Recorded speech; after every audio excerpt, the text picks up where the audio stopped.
All right, so good evening, everybody. Um, I'm going to go ahead and take some guidance from Mr. Resendez, our attorney. We are wanting to acknowledge a great serving board member prior to us going to our regular board meeting. So, Mr. Resendez, to lean on you in a little bit, can we go ahead and go forward with acknowledging our previous Yes, board she's member? a former board member and it's just a ceremonial act that we're going to do to acknowledge her. Absolutely. That's fine. Okay, so Mr. Soto, you wouldn't mind in kind of assisting us on how we wanted to do the appropriate gesture? Yes, sir, Mr. Moreno. If I could have all the trustees come up to the front and Ms. Limon, if you can come up to the podium.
So again, guys, I know Ms. Limon, thank you. And I wanted to just prior to opening up the board meeting to see if any of our colleagues would like to extend any graciousness or warm welcomes and appreciation for our previous board member.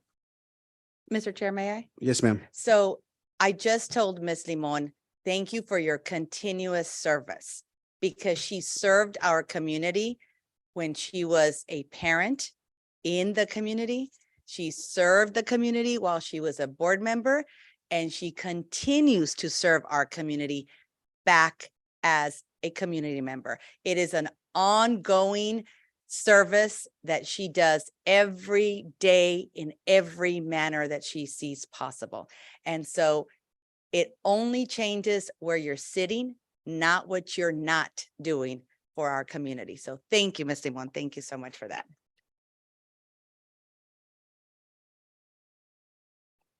Mr. Chair, Yes, Ms. Ortiz. I'd like to echo everything that Miss Norma said. I can't see Liz over there because that podium, but I just want to thank you for your friendship. I know that you've been out there in the community for not just 6 months, not just a year, for decades. And we appreciate everything that you did and have done before becoming a board member. And I know that I can always count on you, trust you. I trust your opinion. I appreciate all the support that you have provided to me during the years of service that we were together. And I got to tell you, Liz, I love you. And thank you for coming.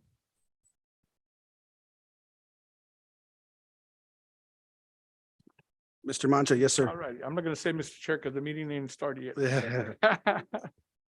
Ms. Limon, wow, what can I say? I guess you're gonna come and visit me more often.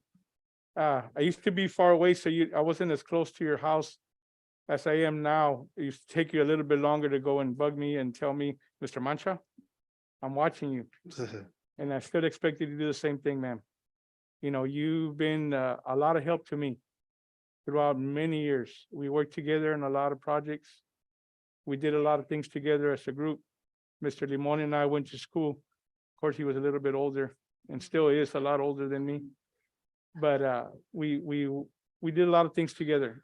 And I thank you for that. You were a big backbone as far as keeping the people in line when we had the backpack gifts away. And it was always such a blessing to have you and your family, your kiddos. You know, they grew up, with my kiddos. So it was a blessing. And it was an honor to have you here. And like I told you a little while ago, I whispered in your ears, don't be a stranger. You know, a lot of board members, they lose their position and then you don't see them anymore. I expect to still see you, and if not, I'm gonna go, I know where you live. Okay, so I'll go knock on your door. Thank you.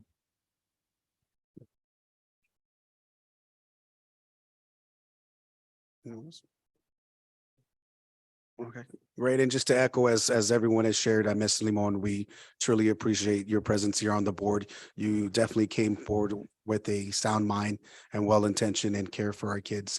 And I think it goes without saying that we will, appreciate, we will severely, miss you, but at the same time, know that you are going to be impacting the lives of our kids as we continue on. And that impact is going to be held in a very treasured moment in all of our hearts. So thank you so much, ma'am, for your time, your efforts, and your commitment to our students of Harlandale ISD.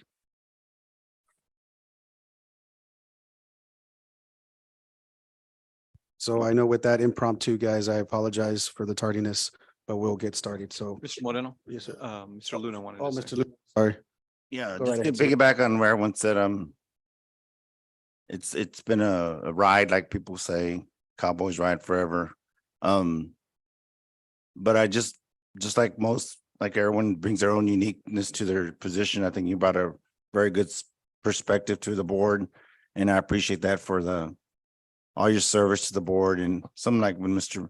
Mancha says, don't be a stranger, because a lot of times it's right now retirement's going on too with our district. Some of my old colleagues that retired, I never see them again. So hopefully you'll be around and you'll still be here supporting us and supporting the district especially. Thanks again for all your service and see you around.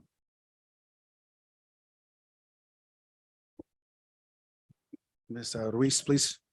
Ms. Limon, I want to thank you for your extended amount of service to not only the board, but to the community. I hope to successfully fill your shoes on the board and serve with the good intent that you served. I wish you the best in everything, and I truly hope that we don't see the end of you around.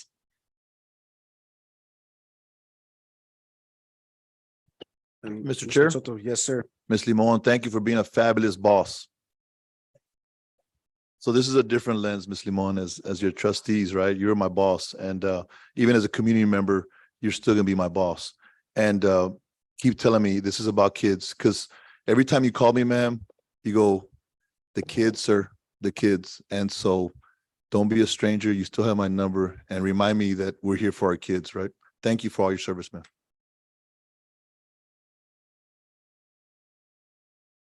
All right. Well, thank you guys so much. Again, I apologize for the tardiness there, but well, we wanted to bestow some recognition to our previous board member who has served us so dutifully. So thank you for indulging us. If we can go ahead, we're going to go ahead and call the meeting to order. So a special meeting of the Board of Trustees of Harlandale Independent School District will be held on Thursday, May 25th, 2023, beginning at 6:15. It is now 6:27 at the Central Office, PDC 102 Genevieve, San Antonio, Texas 78214. The board meeting will be held in person. Members of the public that cannot attend the meeting in public can access viewing the meeting via YouTube. A recording of the meeting will be made available to the public within 5 business days at the Harlandale ISD website, www.harlandale.net, under the school board /board meeting videos page. An electronic copy of the agenda packet may be accessed at the Harlandale ISD website under the school board board book page prior to the meeting. The board may go into closed session on any agenda item if permitted under Chapter 551 of the Texas Government Code. In such event, the board president will announce the applicable government code section prior to the board going into closed session. So we're going to go ahead and we're going to call to order the meeting. So is IT ready to utilize the electronic gadget?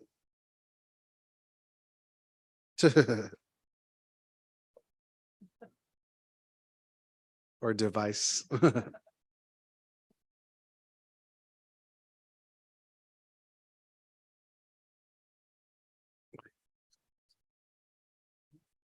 All right, so roll call. is closed, and Ms. Patty, I believe everyone is in attendance, correct? All right, so all board members present, so I do declare a quorum present. Mr. Soto, if you don't mind acknowledging your staff members present, please. Mr. Chair, Board of Trustees, HISD Community, this evening, we have our Assistant Superintendent for Business and Finance, Mr. Richard Hernandez. Here. We have our Executive Director of Operations, Dr. Hinojosa. Here. We have our Human Resource Executive Director, Dr. Salinas, Here. and we have our Public Information Officer, Mariana Viera. Here. Thank you, sir. So I know it's been a little different, but if I can, Mr. Resendez, when it comes to the public comment, do I need to read the entire section or can I? You don't have to read the entire section. It's on our agenda, so folks have notice of it. Okay, Yeah, great. So I so can it's go up ahead to and you. go to the because I was used to having to read it all. Yeah, But you I don't know I have to learned read from it all. Ms. Cavazos that's not necessary. Okay, great. Okay, so I'm gonna go ahead and go into the individual items, and the first item is gonna be, oh no, I'm sorry, we do have people speaking, so we are gonna have individuals speak. So the first public comment, citizens to be called will be in order. Remember, there's a time frame of 30 minutes that has been set aside. So if we can have Miss Jan Marsh. Marsh. Yeah, I'm sorry, Miss Marsh. I know you well as well. So, but welcome. Thank you.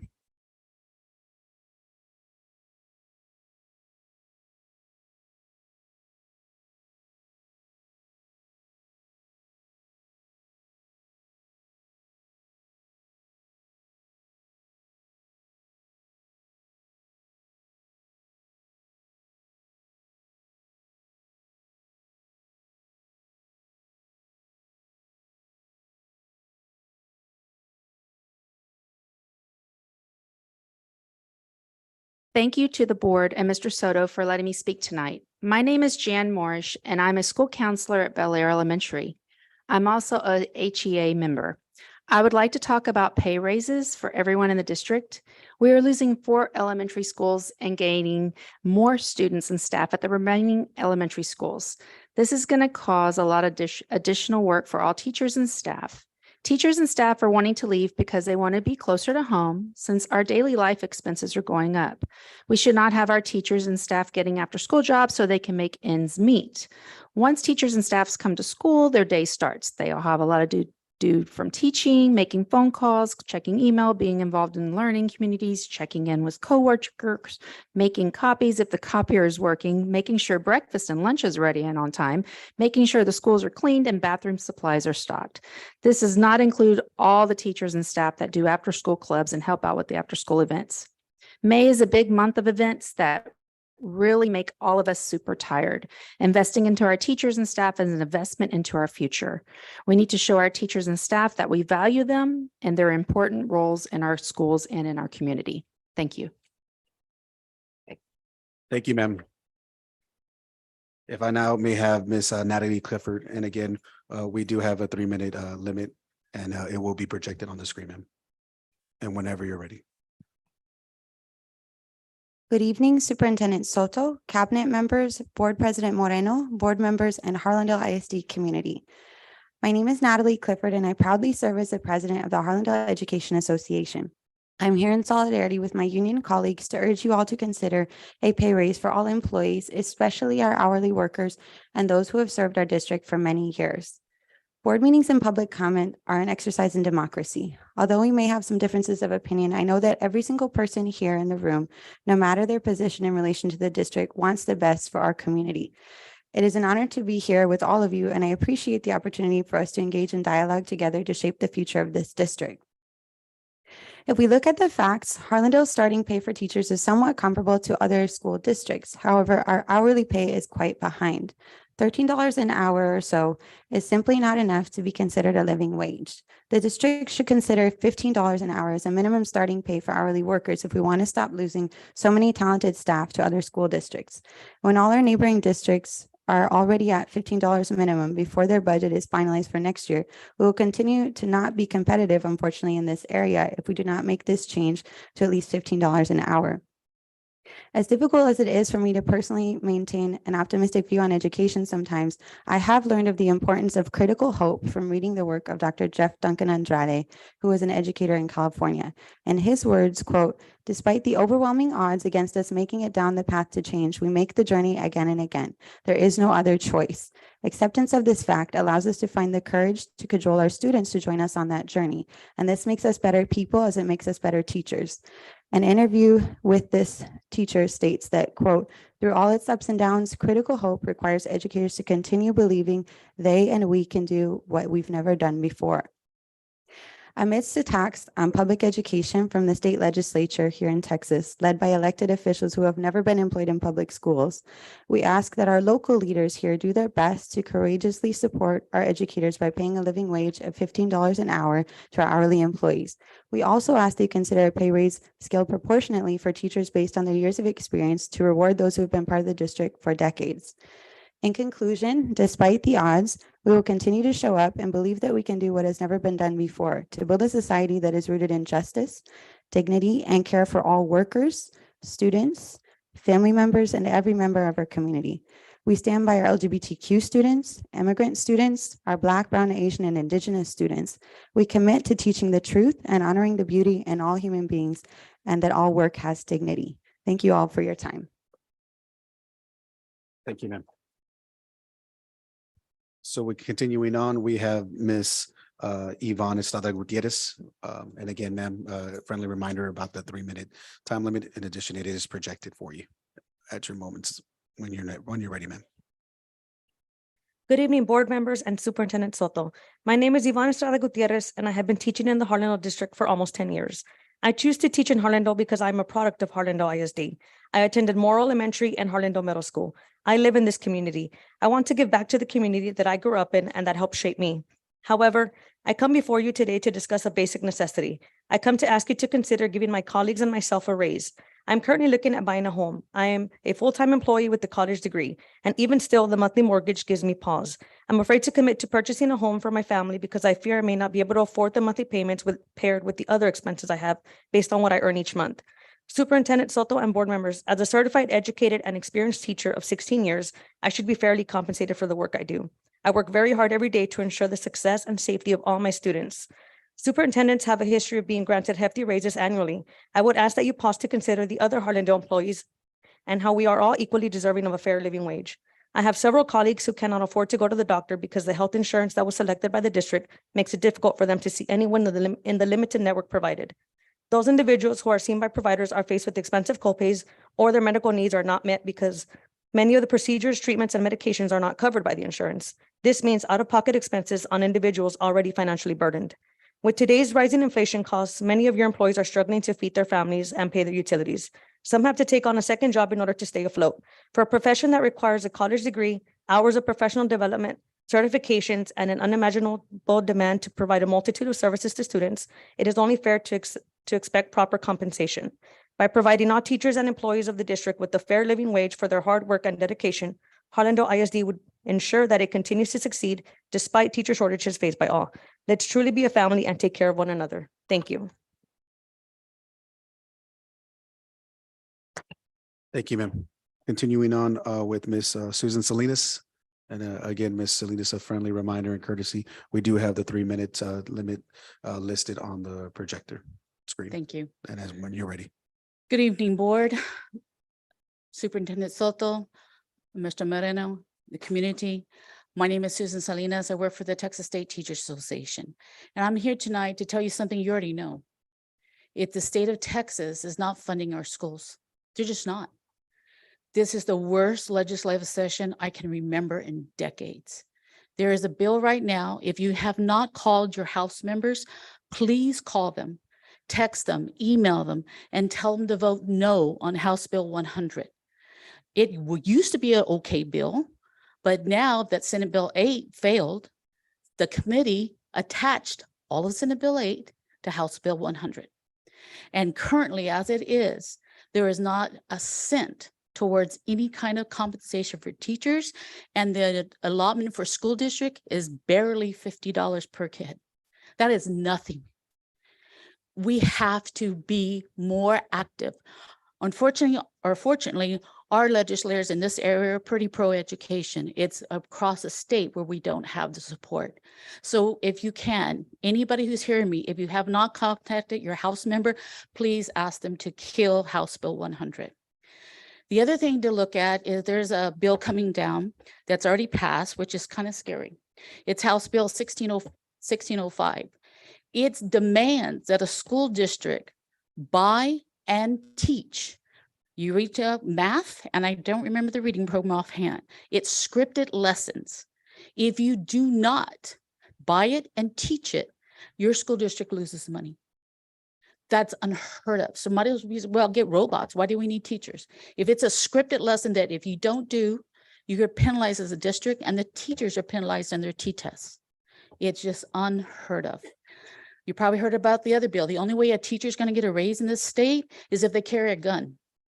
So if they carry a gun and they get certified, they can get 25, I think it's $1,000. That's their pay raise right there, folks. There's another voucher bill out there, billions of dollars to voucher schools and not a cent to public education. That's a crime, a serious crime to education. So for our kids and for the people who work in public education, please contact anybody in the state of Texas, contact the governor and say, this just has to stop. You have to fund our public schools. We know it's going to be hard to get a pay raise because of what the state of Texas does, but we're asking you to please consider what I turned into the Human Resource Department. I turned in what HEA is asking for our hourly employees. When I first wrote it was $15. Oh yeah, 13 to 15, that's pretty good. Then I finally found out what every other district does. So please look at maybe more than 15, but thank you for your time. And we appreciate everything you do for our students. Thank you. Thank you, Ms. Salinas. And our last speaker of the evening will be Ms. Deborah Zuniga. And again, Ms. Zuniga, friendly reminders, 3-minute time limit on speaking, and also it is projected on the screen. When you're ready, ma'am. Hello, I am Deborah Zuniga, an educator. Being a teacher is a profession that one comes into with a passion to help our students grow, succeed, and reach their expectations. We look forward to every new school year with a vision of an amazing classroom and exciting lessons, which we often have to dig deep into our pockets to make our vision surface. As a very common saying you hear from all teachers, I didn't enter this profession for the money, but why must we have this common saying? One can say, oh, well, they get holidays and summers off. Really? Most teachers, especially if you have a family to support, work summer school or second jobs after school or during the summer in order to make enough income for our family. I know I spent many summers and evenings working a second job to get my kids through braces in college. But these days are done for me, but not for many of the new teachers just coming into this profession. But I do have older children that question why I stay in this profession that does not pay one's worth. I have been teaching for 21 years in this school district and have a master's degree. My oldest daughter, who completed an associate's degree and 11 years in her company, makes more annual based income than I. She just can't understand why I stay. I do it for my students and the appreciation I get from my students and their parents. During teacher appreciation, the coloring pages and simple letters I receive from my students thanking me for all that I do for them melts my heart. Parents emailing me that if it were not for my support, their son would not have graduated. Another stated, thank you for advocating for my son. He was absolutely fortunate to have a caring, dedicated teacher like you. There are not enough words to say how thankful I am. This is why I remain a teacher. So now I advocate for my fellow teachers. Now I advocate for pay raises. With the cost of inflation as it is today, and many of my fellow teachers still having student loans to pay besides the cost of living, many of my fellow teachers can hardly afford apartment cost, and many definitely can't afford to buy a house. So I leave you with this. Let's change. I didn't enter this profession for the money to I entered this profession because it is the most amazing profession to be in. Thank you. Thank you, ma'am. All right, thank you guys again for stepping up and speaking. We're moving on to item 3, individual items. A, declared winners for single members, District 5 and 7 will be given the oath of office. Mr. Soto. Yes, at this time, Mr. Hernandez, Assistant Superintendent for Business, will present the winners. Thank you, Mr. Soto. Mr. Chairman, members of the board, this evening, as was just read, the oath of office will be given to the winners of single member District 5, which is Ms. Elaine or Anaya Ortiz, and single member District 7, which is Mr. Moreno. So Ms. Ortiz, if you step forward to receive the oath.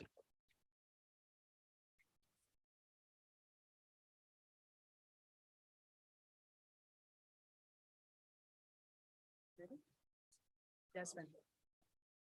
Desmond.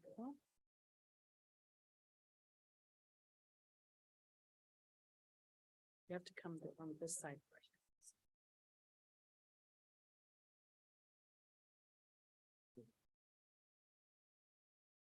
I, Elaine Anaya Ortiz, I, Elaine Anaya Ortiz, do solemnly swear do solemnly swear that I will faithfully execute that I will faithfully execute the duties of the office of the duties of the office of Harlandale Independent School District, single member District 5 Harlandale Independent School District, single member District 5 of the state of Texas, of the state of Texas, and will to best of my ability and will, to the best of my ability, preserve, preserve, protect, protect, and defend and defend the Constitution and laws the Constitution and laws of the United States of the United States and of this state. and of this state. So help me God. So help me God. Thank you. Thank you, Bob. Thanks. Thank you.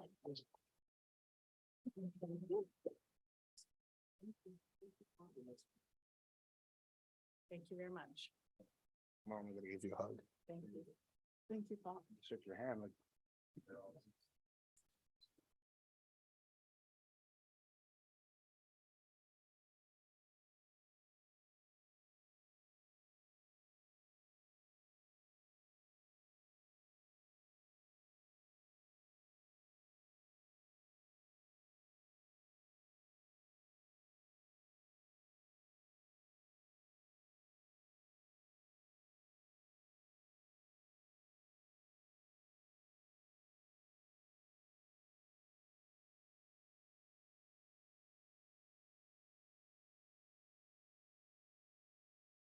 The next winner to be declared and given the oath of office is Mr. Moreno. If you'll step forward, please.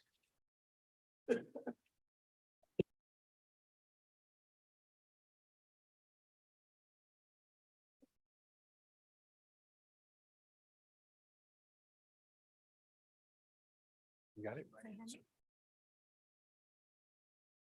I, Ricardo Moreno Junior, I, Ricardo Moreno Junior, do solemnly swear do solemnly swear that I will faithfully execute that I will faithfully execute the duties of the office of the duty of the office of Harlandale Independent School District, Harlandale Independent School District, Single Member District 7 single member District 7 of the state of Texas, of the state of Texas, and will, to the best of my ability, and will to the best of my ability preserve, protect, and defend preserve, protect, and defend the Constitution and laws the Constitution and laws of the United States of the United States and of this state. and of this state. So help me God. So help me God.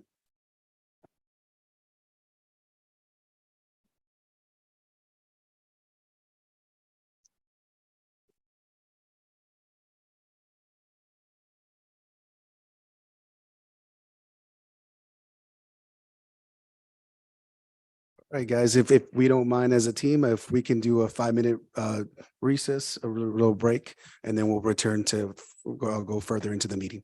So now it is 6:48. We are in a recess.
All right, guys, apologize for a little bit longer. It's now 6:15 and we're back in or 6:59, excuse me, back in open meeting. And I do want to apologize for an oversight. We do have Dr. Castleberry, our conservator, here with us. So I apologize, Miss Dr. Castleberry. Thank you. And so going on again, thank you guys for indulging us and allowing us to have the moment with our families briefly. And we really truly appreciate that. So moving on to item 3B, discussion and possible action regarding Region 20 Lone Star Governance Training Contract. Mr. Soto, I think this is going to be going towards Mr. Resendez. Correct, Mr. Chair. Mr. Resendez, if you can, please. Yes, so actually item B and C are kind of related, but B specifically, at the last discussion, you all talked about just in general, you guys have been with Lone Star Governance in Region 20 for a while. So you thought, let's look at other options. And to get to C, actually, before you hire or go forward with another training program, we wanted to have a clean break with the Region 20 Lone Star Governance Training Contract. And we talked about go ahead and terminating by the end of the month. So that's for y'all to discuss. Yes, sir. So just to be clear on this item, sir, we are looking at going forward if we choose to make a motion to terminate that current contract. Yes, yes. And do we need to do so in order to ensure that we are able to view and peruse through different options? That would be the first step, just have a clean break. And Region 20 is aware of it. They understand that y'all are looking at a transition. Or Linda McAnally understands that.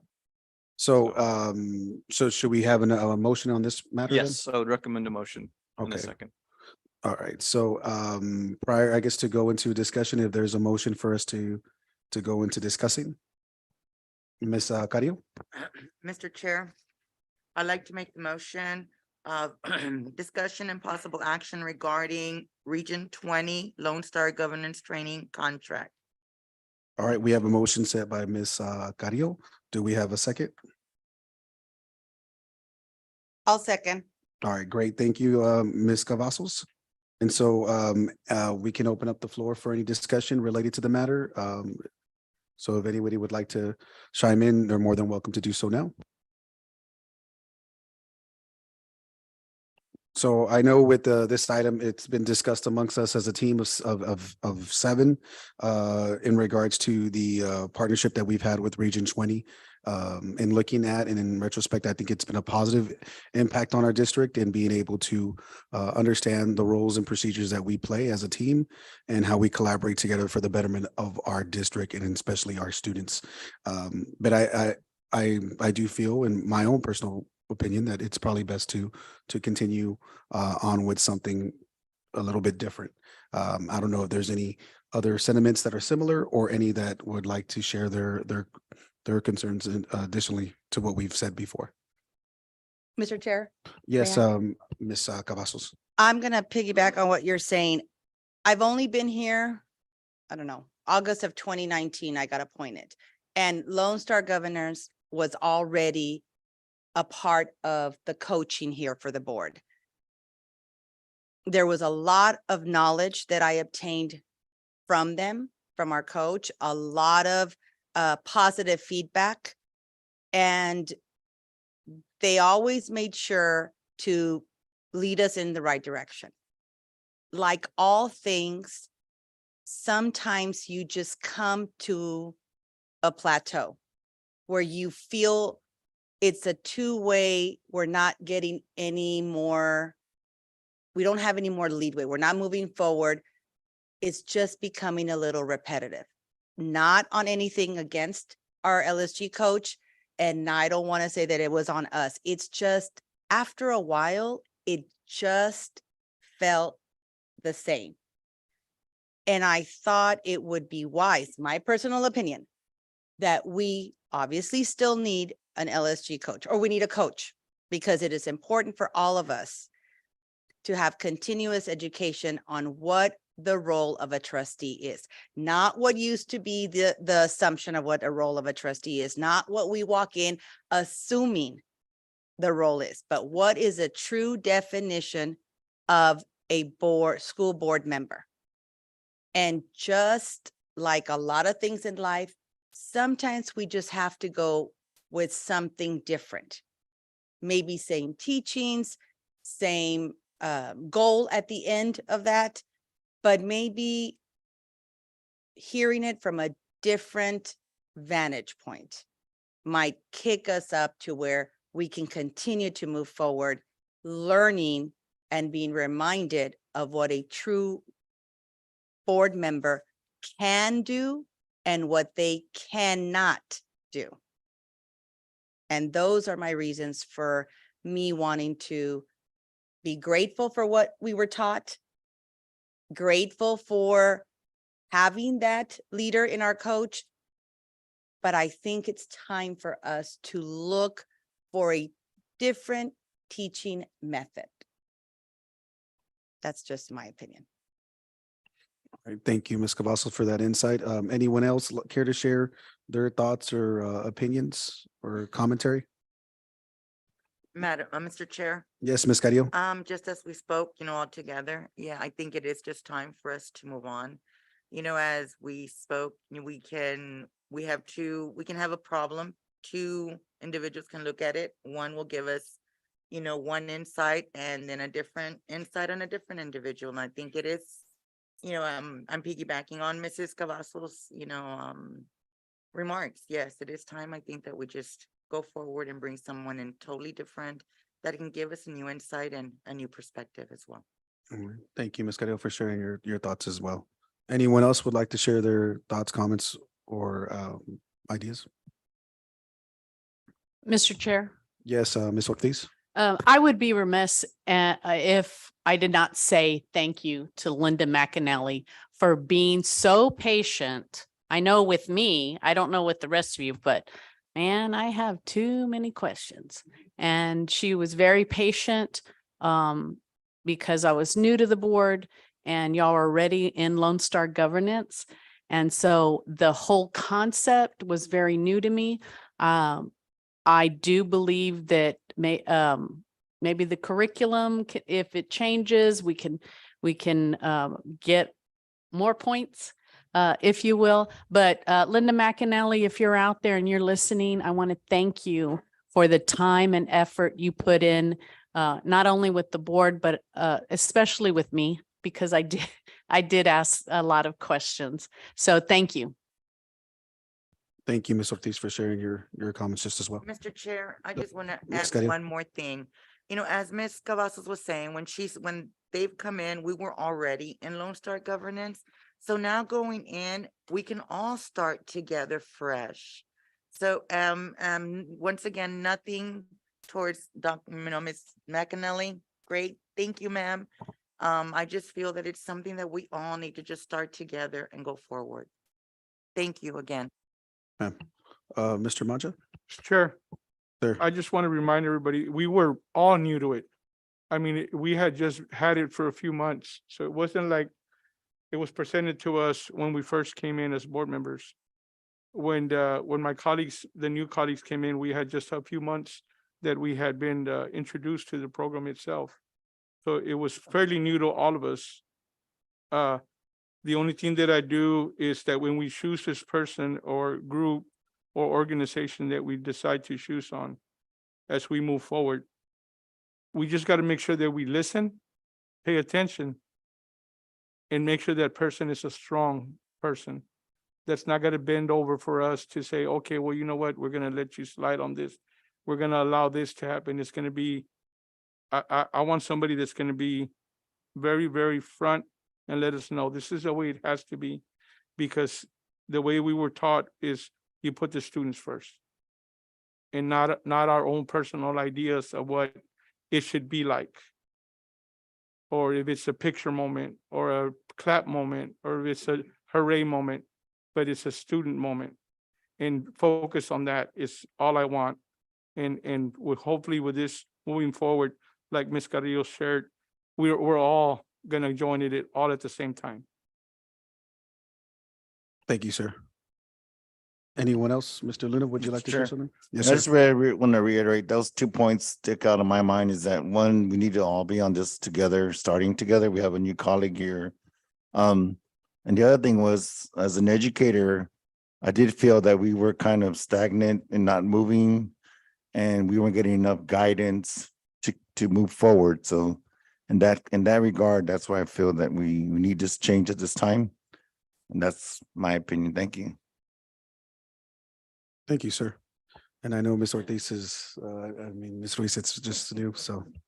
But just kind of echoing the consensus and from what the climate of our team is, I think it goes without saying that we do truly appreciate Ms. McNally and the support that she's provided throughout the years, from having her husband join us and showing us Robert's Rule of Order to pretty much working with Nicole and Ed in regards to supporting us as a team, and also being able to navigate through our multiple personalities on this dais.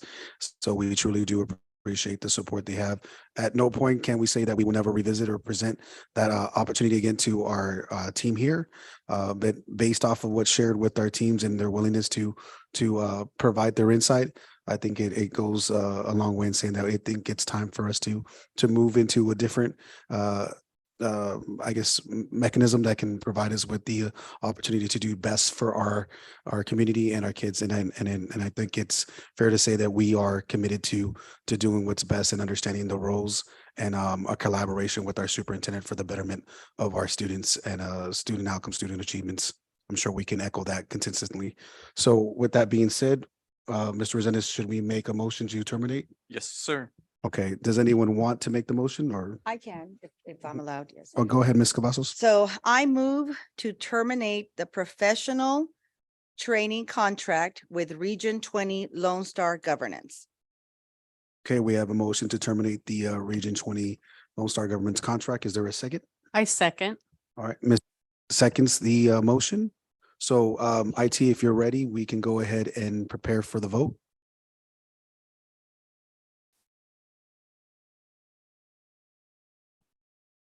Voting is now open. All right, we can go ahead and close. 7 yays for terminating the contract. So motion does carry. Ms. Juarez, were you able to capture that? All right, fantastic. Thank you. So moving on to item C, discussion and possible action regarding selection of board governance training program. Again, Mr. Soto, I think this is you via Mr. Resendez. Yes, sir. So what you have in your hands at your place is a file with some information. You'll see some information from Moat Casey. They provide some leadership, some board governance training. One that says an overview of XG sessions, and that is from TASB. And then there's a third one, Charlotte Baker. She's a former director of Region 3, and she provides this type of coaching and training. And then finally, just for your reference for compare and contrast, is a Lone Star Governance information. You should have actually, it was passed out. I'm sorry. Yeah, that one was Miss Juarez passed that out prior to, yeah. So that's part of this. So really there's 3 new ones. There weren't a lot of companies that do this. There was another gentleman that a colleague told me about, but I didn't get his information, but that would just came to me. Another former board member who provides training, kind of like Charlotte Baker, but she was the region service director. So, you know, when I talked to the folks, I explained to them what the district needed, and they're open obviously to providing, you know, governance training with regard to, okay, what your role is, specifically some training, making sure you understand that role, figuring out what your current situation is, and then helping you come up with a model and some curriculum. Moat Casey already has some, they represent about 120 districts doing this. They're just, they do have a lot of experience. TASB does as well. Their program has been around for a long time. They're all solid. Charlotte Baker, she will definitely be a little bit more different in that she will want to meet with you and customize it. You know, okay, what do we need to do? Obviously, all of it's going to be tied to student outcomes and student performance, and what can we do to help the superintendent succeed with the kids. In terms of the next step, I thought maybe you guys reading this, and then I talked to Dr. Castleberry, maybe having them come and present, and that way you guys know who your coach would be, and then you talk to them, and there could be a good dialogue in terms of what you guys are looking for and what what they can do for you. And then in terms of price, it kind of depends as well. How often do you want them to come and coach you guys? How often will you be meeting with them? Is it maybe a 6 month or a year or, 9 months? How long out? What kind of, program do we want to kind of look at? So there's some resources out there for sure. So that's for you guys to decide, sir, All and right. give us some feedback. Great. So if it's permitted, I think it would be best in our best interest to kind of review the items and then be given a presentation from these that are being shared with us. I think so. I think that would be good where maybe we at another workshop meeting when it's not so rushed, where how you've had some time to have some other vendors come up and present shortly and maybe some dialogue. I think that would be good. So Mr. Chair, Yes, Ms. Carrillo. are we on a time limit for us to acquire a coach? Dr. Castleberry, I don't think there's a time limit, but I think the sooner the better, correct?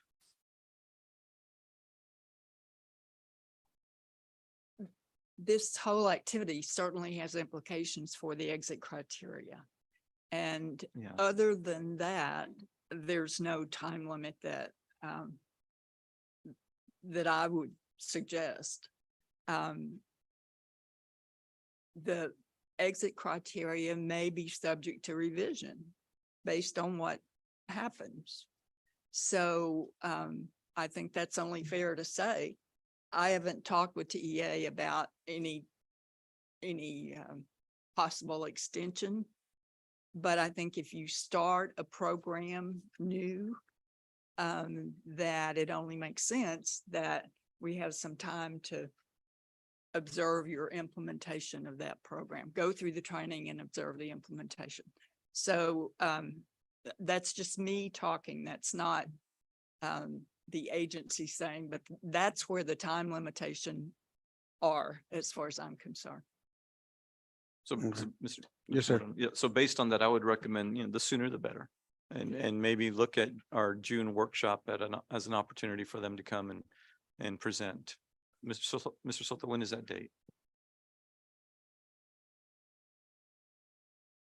Oh, we are gonna have Mr. Chair. some board workshops. Yes, for if I may, budget. Mr. Resendez, Ms. Carrillo. Yes, ma'am. Don't we have a special board workshop next week? Or is that too soon? That's what Ms. Waters just mentioned. It would really just be a matter, the only issue is, it's summer and it's short notice, their availability.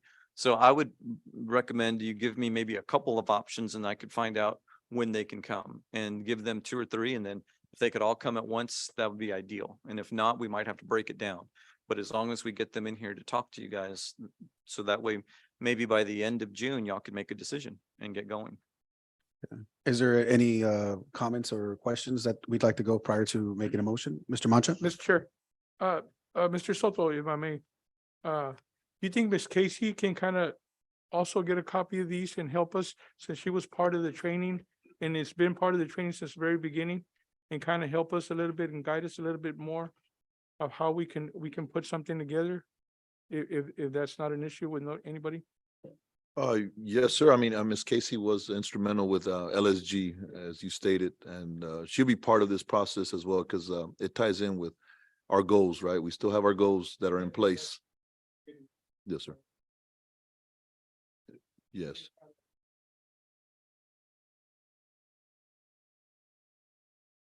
Yes, Dr. Castleberry, please.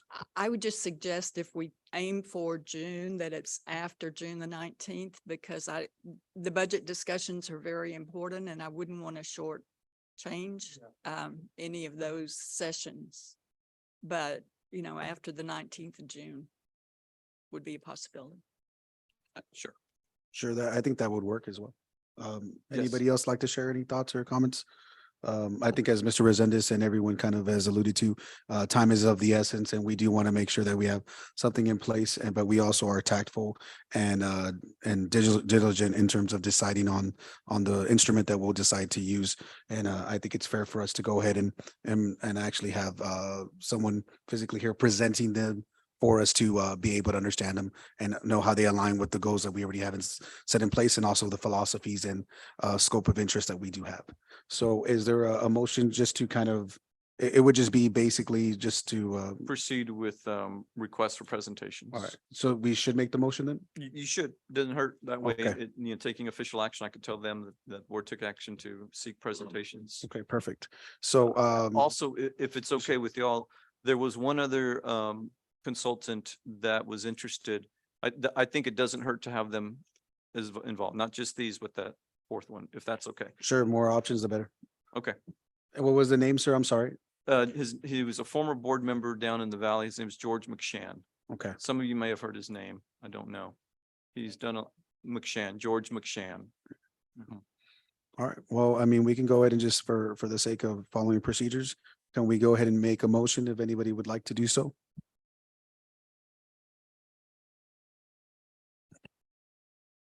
Go ahead, Ms. Carrillo, if you're ready. Mr. Chair, I would like to proceed in seeking presentation for the Region 20 Lone Star Governance. Just for Wait. Just board governance training. board governance training. I would like to make the motion to proceed in order. I'm lost, No, guys. Can, Yes. go ahead, Ms. Ortiz. Okay. Go ahead, Ms. Ortiz. Thank you, Ms. Carrillo. That's okay. I move that the Harlandale Independent School District Board of Trustees move forward in the selection and of the board governance training program Okay, so By we have a seeking motion. Presentations. by seeking presentations. All right, so we may have a motion by Ms. Ortiz, that was initiated initially by Ms. I'll, Carrillo. Do we have a second? I'll second. A second by Ms. Cavazos. We're gonna go ahead, IT, and call for the vote.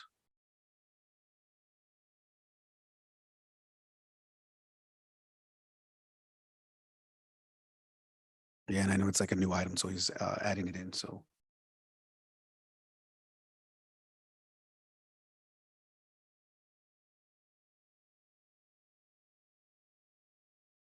All right, vote is open.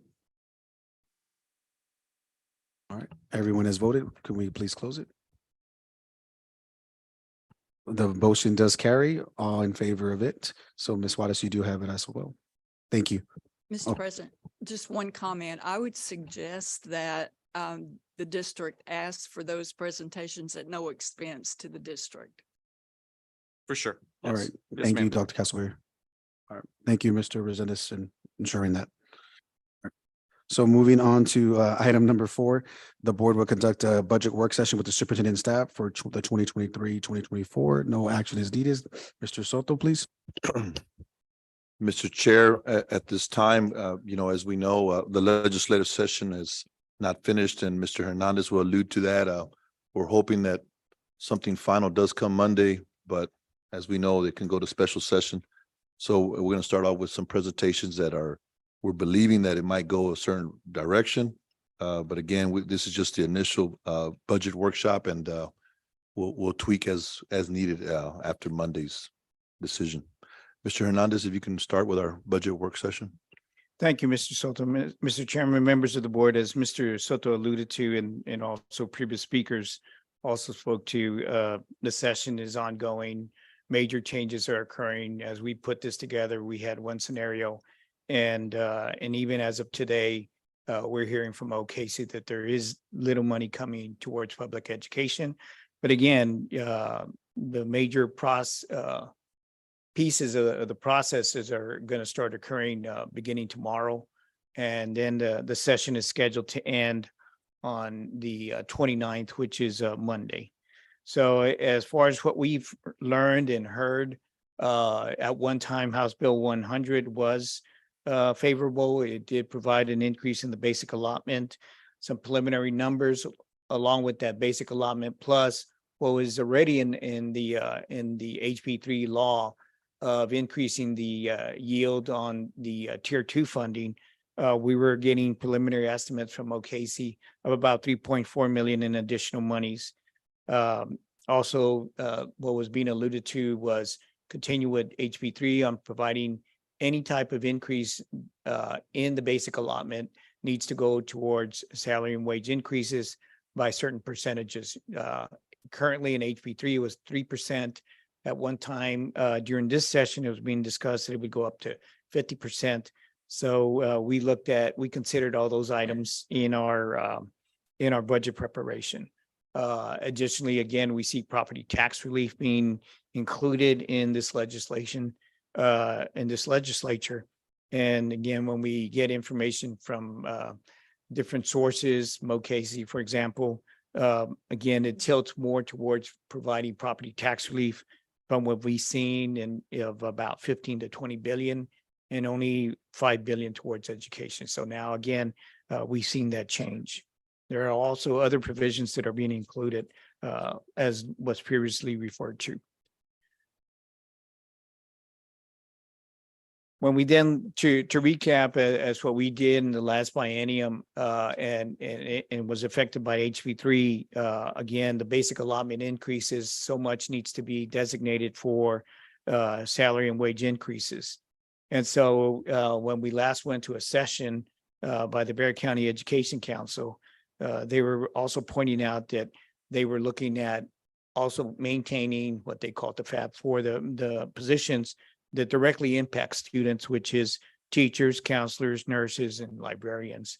That 75% of that, of whatever the increase is, would go towards providing increases for those particular groups. Then 25% of that set amount that needs to come due to the basic allotment would then go to hourly other employees, not including administrative. The compensation would include benefits such as district's contribution to the insurance premium. Now, when we looked at the budget for 23-24, again, we looked at revenues as they are now under current law, because we just said there's so many changes going on with this legislature. Just to establish a starting point, our current revenues are at 124 million. Now, when we look at the projected expenses, they were at 136 million. And as we went through the repurposing, and we also presented the amount of the projected savings by doing that, we were looking at 8.8. HR has made significant effort on utilizing vacancies as they have been occurring.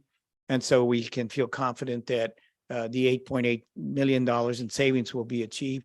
And so that would bring down the expenditures down to 127.2 million.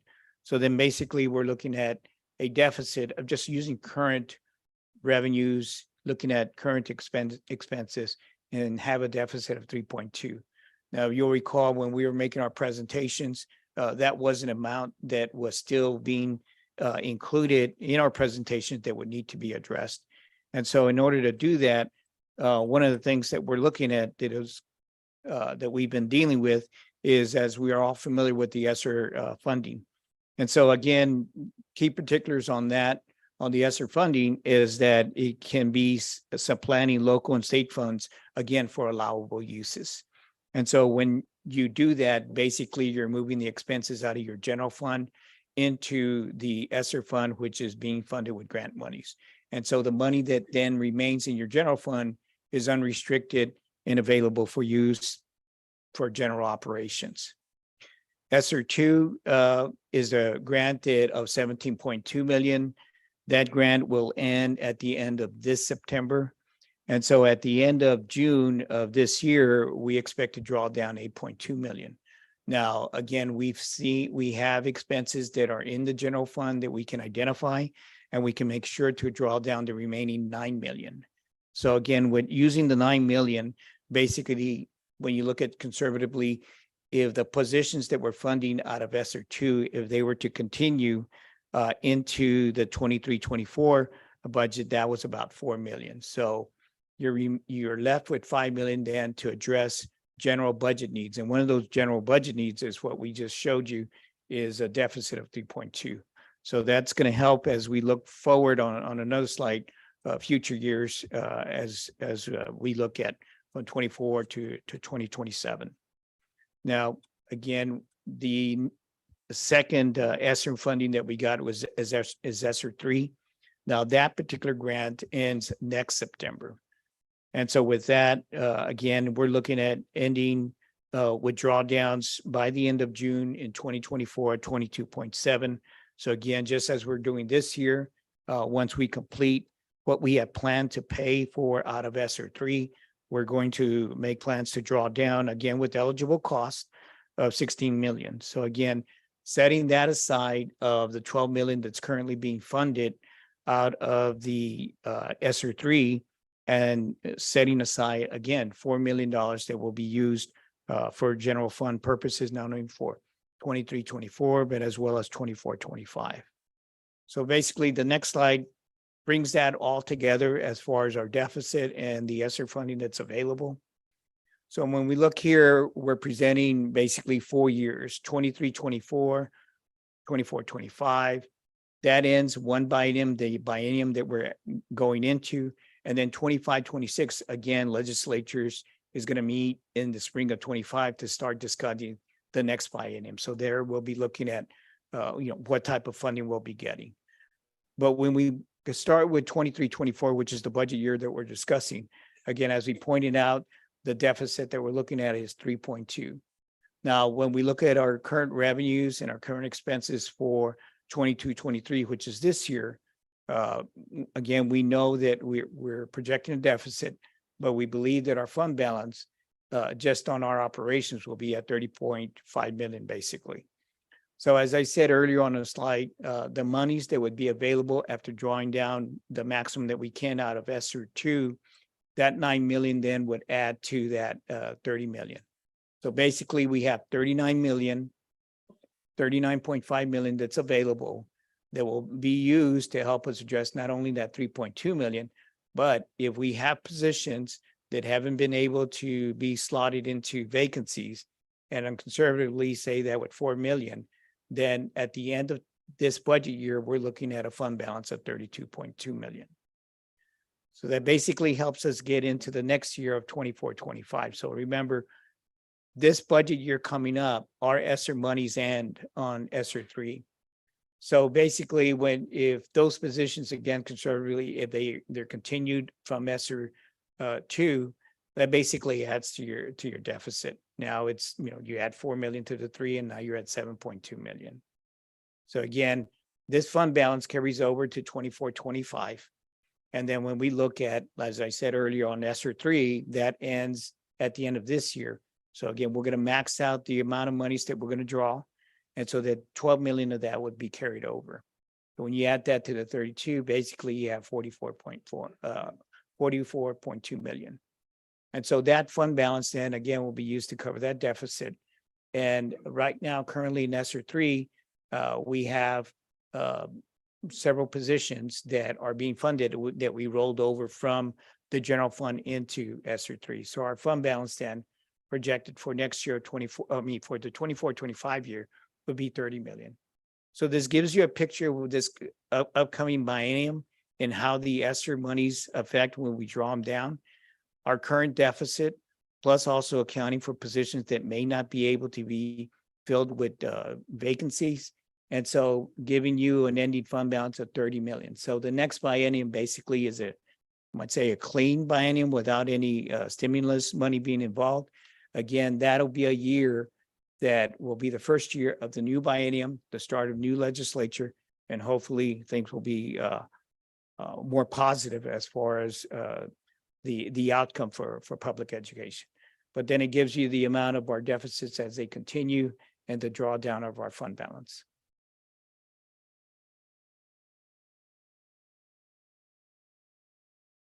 Any questions on those slides at this point? If I may, sir, or Ms. Carrillo, did you have questions? You can go first. Mr. Hernandez? Yes. So just clarification, at the end of our 26-27, we're going to end up with fund balance ESSER supplementing at 2.6. Yes, ma'am. I'm Basically sorry, 2 million. Yes, let me ask Benny, can you give me access so I can go back to the other slide? Yes, ma'am. So this is what you're looking at, the 2 million. So again, this is taking that if nothing happens in 25-26, and then also We know it, as we've heard, it's not been positive for this new biennium, which is a start right here. That's taking as though as what we've heard, minimal funding from the state. That's using the current funding level that we're at. And then, of course, as we've all said, if ADA increases, the efforts that are being made, this certainly will increase. And then on the expenditures, again, if we're able to fill vacancies with current positions, so again, that lessens the amount of the expenses that the general fund needs to cover. So to answer your question, yes, ma'am, at the end of 26, 27, and everything stays status quo, our fund balance now would be down to 2 million. Yes, ma'am. Mr. President. Yes, Dr. Castleberry. In the required fund balance, the state's recommended fund balance for the district is 2.5 months which for our district is about 25 million. 25 million. So Yes, you're below that then by 25, 26. Yes, ma'am, exactly. Mr. Chair, I'm sorry.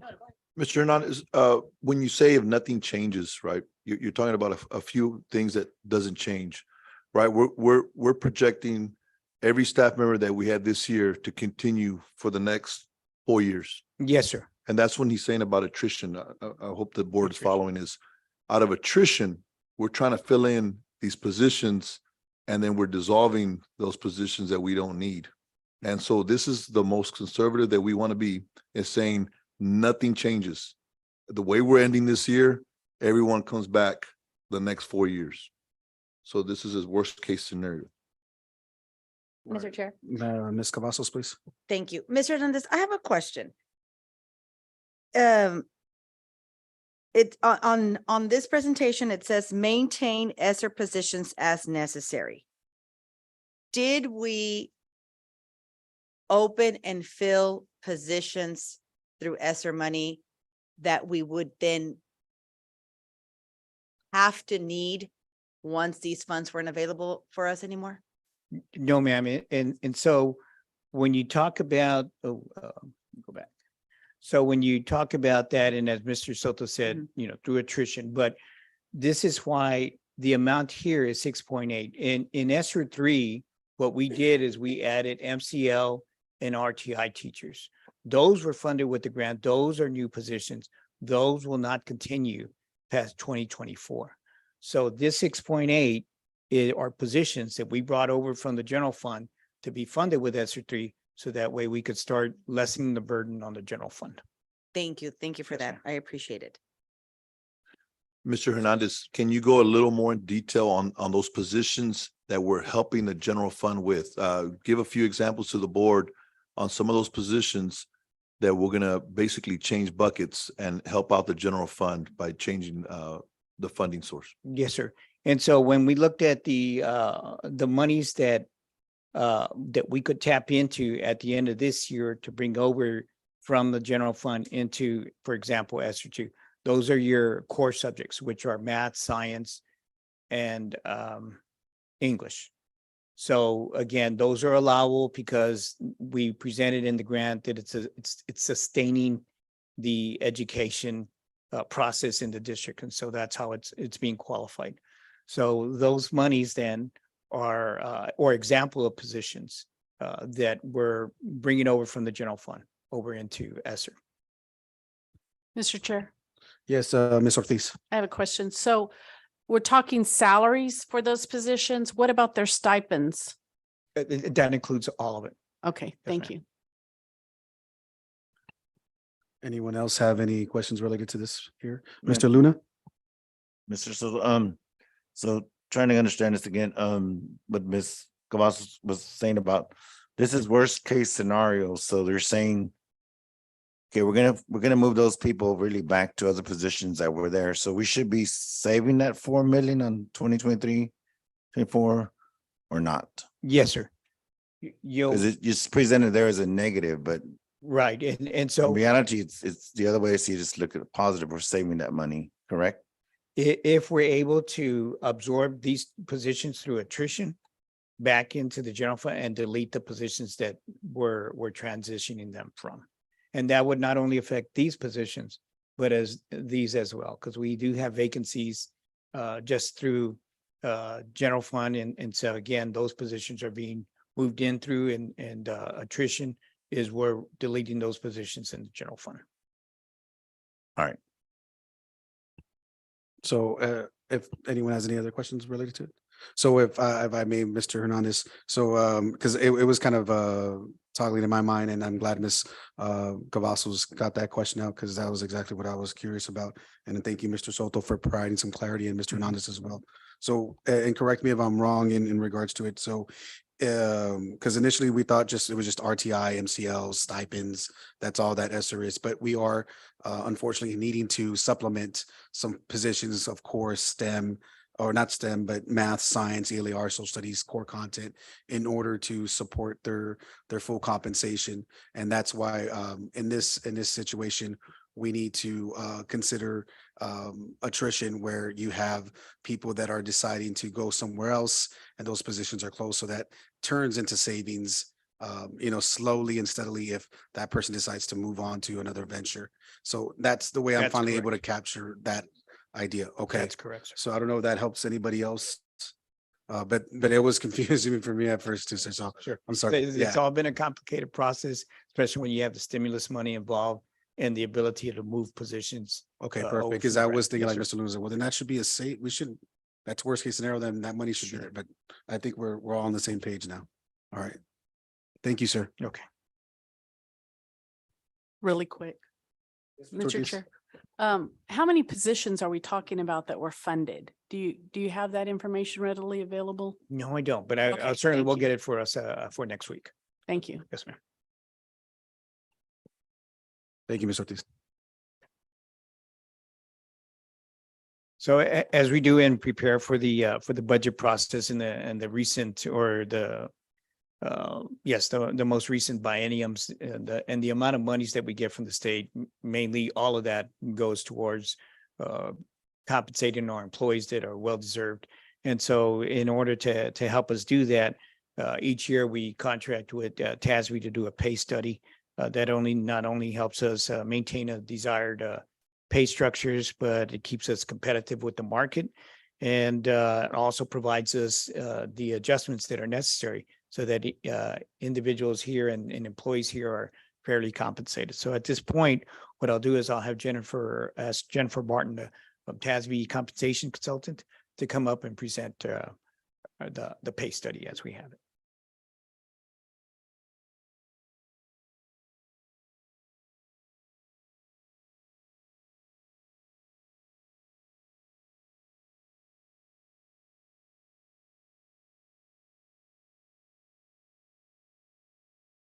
So if I may, Ms. Spartan, we'll be on this particular item here, right? Yes, sir. Okay, There we we'll go. be on this one first, the presentation It's a first. different presentation. Yeah, the pay systems maintenance.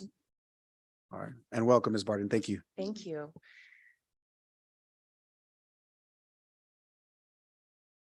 Okay. All right, I think we're good to go. Let me make sure y'all can hear me.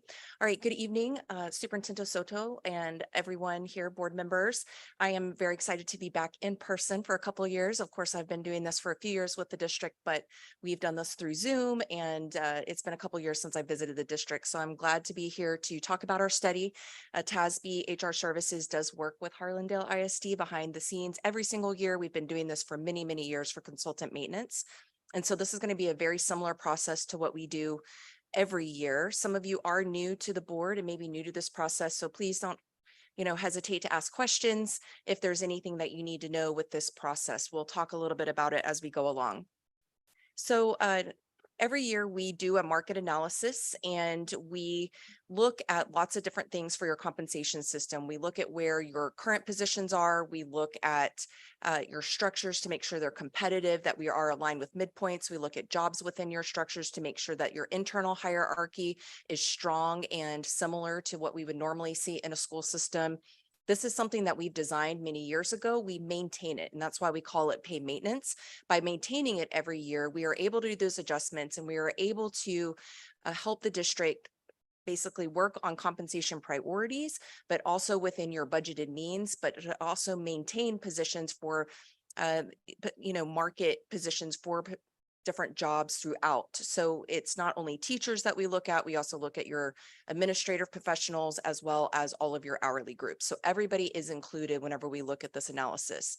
Every year we do use this market group. So this particular market group, we have 12 districts within the San Antonio area.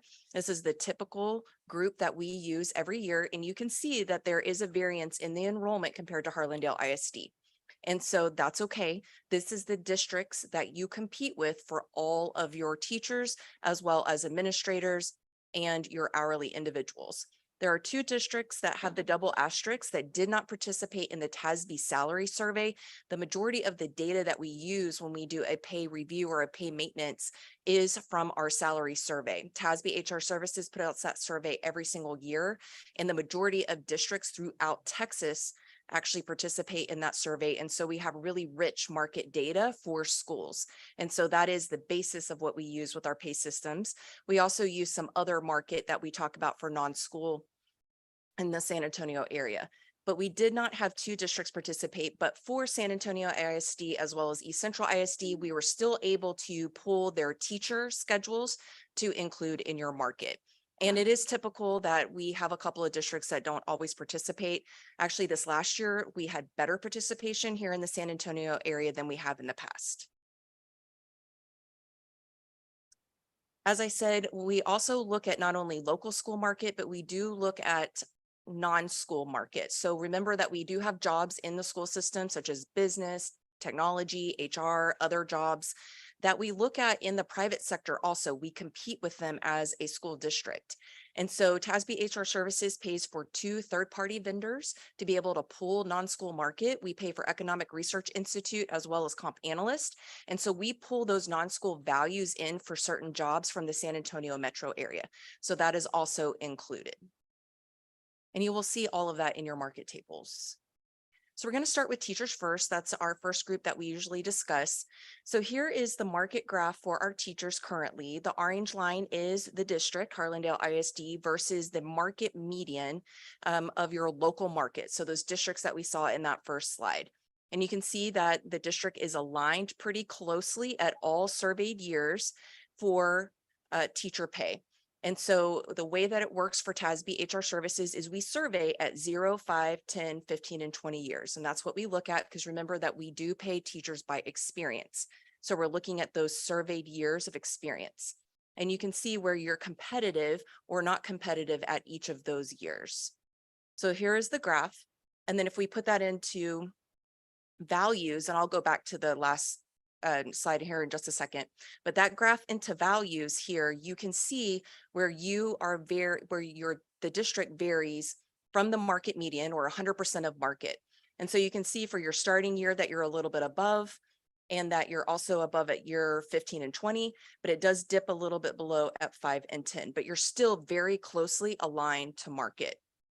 The other thing that we do include in our presentation for Harlandale ISD is just where those salaries lie compared to your market districts at each of those years. So that information is in there. And you can see where the market median is at those years and where the district compares, and then where your other districts are paying. So overall, the district is actually more competitive for that 0-year salary than many of your districts. You can see, where that would be median wise. But then, like I said, you dip a little bit at 5 and 10, and then it comes back up at 15 and 20 years. And so again, there is, kind of an emphasis on your more veteran teachers receiving a little bit more pay, and that's okay too. What I think is positive about this is that you're maintaining at that 100 or 101% of market, and that you've not dropped below. We would say for teachers that we want to be at least at that 100% of market, if not a little bit above, because we know that the market will shift anywhere between 2 and 3% every year. This last year, we actually had a very significant shift compared to previous years to where we had a 3% shift. We have not seen that for a very long time. And then, of course, this year, nobody knows, right? Because we don't know what the legislature is going to do, as well as what districts are going to do, because everybody's feeling a little on edge right now about what they can do and what they can afford, because we just don't know. And so just knowing all of those things, what we'll present tonight as our 3 models will help keep your teacher pay as well as other pay competitive within the market and help maintain the good work that you're doing as a district. Questions? Well, let me go into this and then we'll talk about teachers. So we also look at specific teaching area stipends. This would be what we call hard to fill or critical need areas. So it's only specific ones that we look at. We don't look at every single stipend in the district in this process. But we do benchmark for about 8 or 10, and these are the ones that the district pays. And then what it compares to the median and how many of your peer districts or those districts in that first slide report that they actually paid that stipend also. And so when we're looking at some of our stipends, and I've had discussions with Mr. Hernandez as well as Dr. Salinas, we talked about there are a couple of these stipends that are lagging a little bit. And so we know that the district is looking at increasing some of these to help supplement that base pay for teachers in these special assignments. Questions on teachers before I move into your non-teachers? Anyone, any questions so far on the presentation? Okay. If I may, Ms. Spartan, I know with the district comparisons, there were some like Judson and SAISD did some historical, adjustments for their staff. Is that included in here already, or is this just from the previous year? So what are you talking about on which slide? The one where that had all of the districts? Since, yeah, So it's what they've reported in their teacher schedules. So So if probably they not for added this in year. like retention supplements or other stipends, that's not in base salary. Okay. So it would be what they're reporting for base salary, the same as y'all. okay. And do you know if most of these districts, are they July 1 or are they September 1? Most of them are July 1. We're seeing many districts in the state become our July 1. I don't know what they are specifically. I mean, we could get that for you, but the majority of them are looking at July 1. It's just that everybody's kind of holding their cards close to their vest right now because we're just unsure. And so that is, I think, just one of the challenges right now. Okay, thank you for clarifying that, ma'am. Absolutely. And I'm just going to kind of take this a little bit slower since it's been a couple of years and we do have new members going through this process. Okay, so now we're going to talk about exempt, and what we just call exempt positions are going to be any of your administrators and your professionals. So these will be your salaried individuals, and then we'll get to hourly positions here in just a second. So when we're looking at a market analysis for our exempt group or our professionals and administrators, we break that market into 3 subgroups. We look at central administration would be anyone for your directors and above. We look at campus administration, which are principals and assistant principals. And then your professional group is everybody else that would be considered a professional, as well as your school counselors and your related services for special ed, business, HR. There's a very large number of positions within that group. And so what we look at is we look at the comparison of employee pay to market as an average. Then we also look at what the structure looks like, because that helps us provide competitive pay. And then the number of benchmarks are just how many jobs we are comparing within that particular group. When we look at central administration, which is your directors and above, we do use statewide data for districts of similar size. And the reason that we do that is, as I said in that first slide, is because we have a very large variance in the sizes of your market districts. And so by using that strategy for your market, it gives you more data points and a much richer data set to be able to compare those single incumbent positions. And so overall, it is about 5% below market for employee pay average. Pay grade midpoints are about 2% below market, and we compare about 22 jobs in that group. For campus administration, you're about 4% below market, 2% above market for your pay grade midpoint, so competitive, and it's about 7 benchmarks there. So that would just be, like I said, your principals and your assistant principals. And then professionals, you're at 100% of market, and then your midpoints are about 3% above, with about 25 jobs that we're looking at there. Overall, we would say that you're pretty aligned to market. Through our study and the adjustments and the recommendations that we give, we look at these comparisons and we do make some adjustments in there to help strengthen some of these jobs, to help strengthen your comparisons. Moving into hourly, this will be non-exempt. So that's just another word for your hourly paid. We're going to look at market salaries here. And again, we break market into 3 subgroups.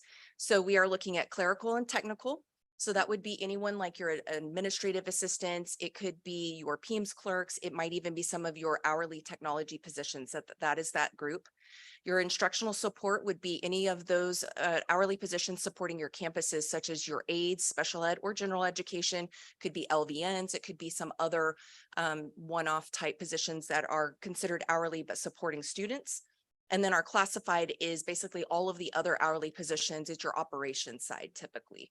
So it is going to be, you know, your bus drivers, cafeteria workers, and all of those different manual trades that go into those groups. So overall, for your clerical and technical, you're about 5% below market. Your midpoints are about 1% below. And when we're looking at hourly groups, we also want to make sure that we're looking at the pay grade minimum, which is another term for the starting rate. And so your starting rates are about 7% below market. And we looked at about 19 jobs in that group. Instructional support, we're at about 3% above market, and your pay grade midpoints are about 8% above, and your starting pay is about 2% below. Your instructional support group for hourly is your strongest paid group. And then your classified's about 5% below market. Their pay grade midpoints are even with market. And then the starting is about 2% below. So again, we do have some recommendations to address hourly, which is something that we've heard tonight. And so we are going to propose that tonight. So now we're going to get into the recommendations. And again, these are all proposals. This is something that I've worked with district administration on creating these recommendations. But at the end of the day, your compensation plan, your budget is, you know, what the district needs and what they can afford. And our best guidance right now, since we don't know what the legislature is going to do, is basically think about what you can afford as a district. And that is going to be the best way to at least start with any raises that you would provide employees. But tonight we have provided 3 models for you to consider. These are general pay increase models, which means that all employees will receive a general pay increase. For teachers, we did calculate that off the market median salary of and then for non-teachers, it is calculated off the pay grade midpoint of their individual pay grade. And that is the same methodology that we have presented in the past.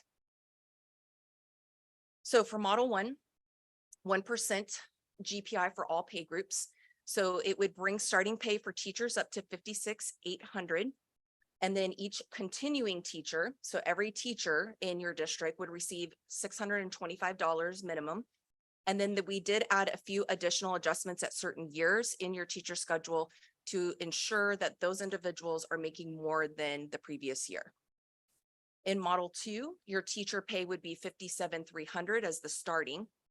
It would be a pay increase for every continuing teacher of $1,200. And then in model 3, it would bring a starting pay up to $58,000. It would be a pay increase of $1,850 for every continuing teacher. And in the model 2 and 3, that we did not need to have additional adjustments there. It was enough to have a differential where they would be making more than last year. And then all of your non-teacher groups, so your professionals, your administrators, as well as all of your hourly, would receive the percentage. Mr. Chair, may I? Yes, Ms. I Cavazos. just have a question, if you could please clarify. So on all of these models, it indicates what the starting salary would be. 0 experience, correct? 0 to 5, is that what it is? 0. Oh, 0, okay. And the pay increase for every continuing teacher would be the 5-year, the 10-year, the 15 and 20-year mark? No, so every continuing teacher would receive either 1%, 2%, or 3%, depending on what the board adopted. So it would either be, let's say, and I'll just use this for sake of example, that we're going to adopt a 3%. Every teacher in your district will receive at least the $1,850. It's a general pay increase. And what we do with the teacher schedule, even though we benchmark those years, is we rebuild it each year. And it's based on what we can provide and budget for. And so that is the recommended way that we do that. This is our recommendation from TASB, and that is what we recommend to pay every continuing teacher. Thank you, Ms. Barton. You're welcome. Okay. Our second recommendation is going to go towards, so we've talked about general pay increase for all employees. We also want to look at individual pay of employees because there are some employees that maybe are not paid as competitively as we would like them to be, certain positions, as well as individual employees. And so there are different types of adjustments that we recommend and that we apply after the general pay increase is given. So remember I said that you do have structures in both your teacher as well as your non-teacher groups. And so we did make adjustments to your structures. For teachers, we rebuilt the hiring schedule. For non-teachers, we actually make adjustments to those pay ranges to make sure that we are aligned with the average midpoint of each of those pay grades. And so, each structure is adjusted accordingly. Some pay grades are adjusted more or less depending on market value. And so sometimes when we do make those adjustments for non-teachers, we find that there are individuals that are below the new starting rate. And because of that, we want to make sure that we bring those employees up to 1% to bring them into the range. That way, if we bring brand new employees into our district that have that 0 years of experience, they're not leapfrogging over our current employees that have experience. We also look at the educator career pathway for our administrators. So we're thinking about counselors, assistant principals, and we want to ensure that they are going to make at least what they would be making in the classroom, if not a little bit more. And so we do apply pay equity adjustments for any comparisons there, not necessarily every single person. It's just who is affected or who needs those adjustments. Then we also look for your employees that are in the administrative pay group. We applied strategic adjustments. So after the general pay increase is applied, the adjustment to minimum and the teacher pay equity adjustments, we also look at their salary to say, okay, if their salary is below 90% of market, then we give them an additional percentage to help move them a little bit closer to market value. It will not move them to market value, but it will help move them a little bit closer over time. And so we're trying to speed up their pay determination a little bit more. And then we're going to talk about the hourly group because we did make some adjustments to starting pay. And because of that, we want to make sure that we are not experiencing compression issues. And so we have a tool called a placement scale that basically aligns employees in the hourly group in their pay ranges according to experience, and it helps spread them out. And it also helps move them to midpoint a little bit faster. Recommendation 3 was talking a little bit about those teaching area stipends. And so we just want to make sure that the district is considering the increase in stipends. And so this was the increases that was requested by administration. And in the costs, when we get there, we do have a line item to earmark that cost. So we're looking at increasing secondary math from 2,000 to 4,000, secondary science, the same increase, special education self-contained increase from 2,000 to 3,500, and then bilingual and dual language would increase from 2,000 to 4,000. And so my understanding is that that's already been in the works and we've been approved for that. So we just have added it into our presentation because it is part of the comp plan. And then recommendation 4 is to conduct an annual review of the compensation plan to ensure market competitiveness and to maintain internal equity. And so this is something that Harlandale does every year, and we recommend the same thing. One thing that, and I didn't have it specifically in here, but I do want to go back to the recommendation. After some consideration with the district, we did increase to the starting rates for hourly. And so that is included in the cost estimates. So go ahead. Mr. Chair, Yes, Ms. Kennedy. could you just repeat that one more So time? we I did apologize. increase, and it was It was increased to $14 an hour $14, from yes. $13.10. from $13.10 to $14. We did increase the starting pay. Sorry, I just don't have my notes in front of me. So, and so we did increase starting pay, the pay floor. And so what we say is the pay floor would be like pay grade number 1. So there would be no hourly employee in your district that would make less than $14 an hour. And it is likely that many of your employees would make more than that. And so that would be a pretty significant increase. And so we also applied the placement scale to help adjust those employees a little bit more. So that way we can alleviate some of that compression. Because we have had a pretty aggressive increase in that hourly pay, and we applied a placement scale to help with the compression and pay determination, it is a budget impact. But it is an area that district wanted to prioritize, as well as just a need because our market for hourly employees in school districts has changed significantly over the past 2 years. It actually has moved more than our teachers and our administrators. So in the cost that is incorporated within these costs, but that is why you will see very large adjustment costs, especially for your hourly groups. So when you're looking at our cost estimate models, we give you the 3 that align with the 3 pay increases. You see the pay group. The general pay increase is that percentage point. So again, for teachers, everybody receiving for 1%, that's 625. And then for all of your other non-teachers, it is going to be the 1% of the midpoint of their individual pay ranges. So obviously that varies. The adjustment costs for teachers in the first model, that is to ensure that they are making more than they were making this last year. For administrative and professional, it was those costs or those adjustments that I talked about. So it's the adjustment to minimum, the teacher pay equity, as well as strategic adjustments. And then when we get to your clerical, paraprofessional, and your classified, those large adjustments are because we increased starting pay as well as applied the placement scale to alleviate compression and pay determination. And then we also earmarked the increase to stipends that's already been approved. So then you can see what the total estimate. And again, it is an estimate because this is based on a snapshot in time. And so, you know, of course, finance will have the exact numbers at the end of the day. 2%, it's the same methodology. We're just going to see that you're going to have more in a general pay increase and your adjustments are a little bit less in different areas because you're giving more across the board. And then your general pay increase at 3%, again, you're going to have less adjustment costs, more across the board. And then that's it. So I can go back, I can answer questions.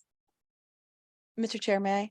Ms. Cavazos, go right ahead. Thank you. Ms. Barton, I have a question. Yes. How many school districts in Bear County follow your pay recommendations, TASB's pay recommendations yearly? Do you have a number? I don't know. I'd have to go back to see, let me go back to the market list to see who, there are several. Let me know what slide you're going to show so I can go back and make my I'm just notes. looking at the market list, which actually is on, I don't know what number slide that is, the Oh. teacher district comparison. So, Yes. and I can't, I mean, I don't know exactly this year, but many of these districts have worked with us either this year or in the past. I'm sorry, tell me again. I Please. don't know an exact number of who did that this year. I don't have the actual, because I don't work with all of these. So I would have to look to see who specifically, but in the past, we have worked with Judson, South San, East Central working with this year. I believe we've worked with Northeast before. We've worked with Alamo Heights. I think we've worked with Somerset and we've also worked with Schertz. So we've worked with the majority of them either this year or in the past. And when you say we've worked with them before, you've made a presentation and they have followed the recommendation you have presented? As far as I know, I mean, we would, that's individual to the district. Thank you. Thank you so Mhm. much.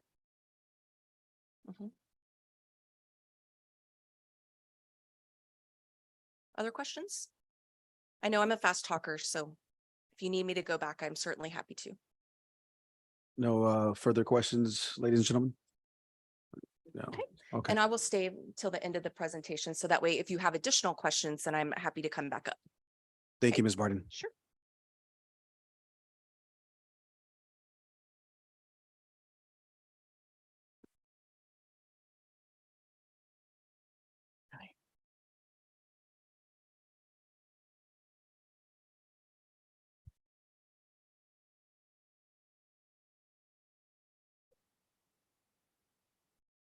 Right.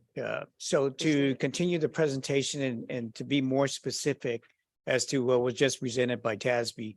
So on this slide, we have the recommended compensation plan, and this was after consideration of the revenues that we were anticipating for 23-24 at 3.4 million. Also considering the attrition that we just discussed as well. And then looked at, okay, what is it that we can do regarding the compensation for employees. And so in looking at the different plans that helped us gauge that by TASB, the recommended compensation would be 3% at the general pay increase. And as just was explained by TASB, as far as a percentage of the market median salary. Now, one other alternative that was included and not included in the TASB study, and mainly because we have seen in past years as we go through the budget process, is one thing that the board normally considers is looking at the percentage increase, but instead of doing it on the market median salary, the board has also taken action to do it based on the actual salary itself. So when we do that and do it as an alternate of 3% of the annual salary, this basically adds another $120,000 to the total budgeted cost for increased compensation. And then looking at the next two items, as just was discussed, increasing the stipends that the board took action on at the last meeting to increase it from 2,000 to 4,000 for bilingual math, science, and in those areas. One other item that is being made as part of this budget that wasn't presented was the special education units. Again, looking at the stipend increase from 2,000 to 3,500, mainly because based on the demands of those on those teachers and the care of the students that they instruct. The next area, again, to recap, is of what TASB recommended, and our evaluation of that recommendation, again, is to go with the 3% of the midpoint on the adjusted pay ranges for 23-24. And as was mentioned, increasing the minimum amount of $13.10 to $14. So it incrementally gets us to the point of what maybe other districts are doing, but then also being conscious about the amount of monies that are available to us and the impact at the end of the year. But in doing so, we're also making sure, as was mentioned, that when you do provide a minimum increase, these individuals aren't leapfrogging individuals that are earning close to that amount. So those individuals are being adjusted basically to be equitable to where they currently stand, but because the minimum's been increased, they're also being adjusted as well. And so that's for the paraprofessionals. As far as for the classified, the same thing would occur, 3% of the midpoint, again, increasing because they are hourly employees, increasing the minimum pay from $13.10 to $14. And one other item that is included in TASB study and included in the projected cost is increasing the bus drivers' minimum pay from $15.90 an hour to $19 an hour. And this is generated based on the information that we've gathered from TASB and other districts in order to remain competitive and try to attract and retain the bus drivers. Again, by doing both of those minimum amounts of the $14 an hour and the $19 an hour for the bus drivers, employees currently in those positions are also being adjusted for this compression. So that way they remain equitable for those that are coming in at those minimum amounts. The next group is then the professionals, those that aren't on the teacher salary scale, again, doing 3% of the midpoint. And then the last part of the recommendation is what TASB covered, is the various adjustments on employees that are below market in order to remain competitive and retain those employees. Stop there, and if you have any questions on that. Yes, Ms. Cavazos. Thank you. Mr. Hernandez, has the district ever, since I've been here, we've always been presented with pay raises as midpoint, from the midpoint. Yes, ma'am. Has the district ever, and I know we're in a different situation financially than in past years, but my question is, has a district ever given a pay increase not on the midpoint, but just based on the salary? For the teachers? For everybody. Oh, for the teachers, Yeah, definitely. But It's what been done about on the salary. for the non-teachers? For the non-teachers, in my years, I think that was done maybe 6 years ago. And then after that, it's been done on the midpoint, because as we present the pay ranges, that pay range is also adjusted.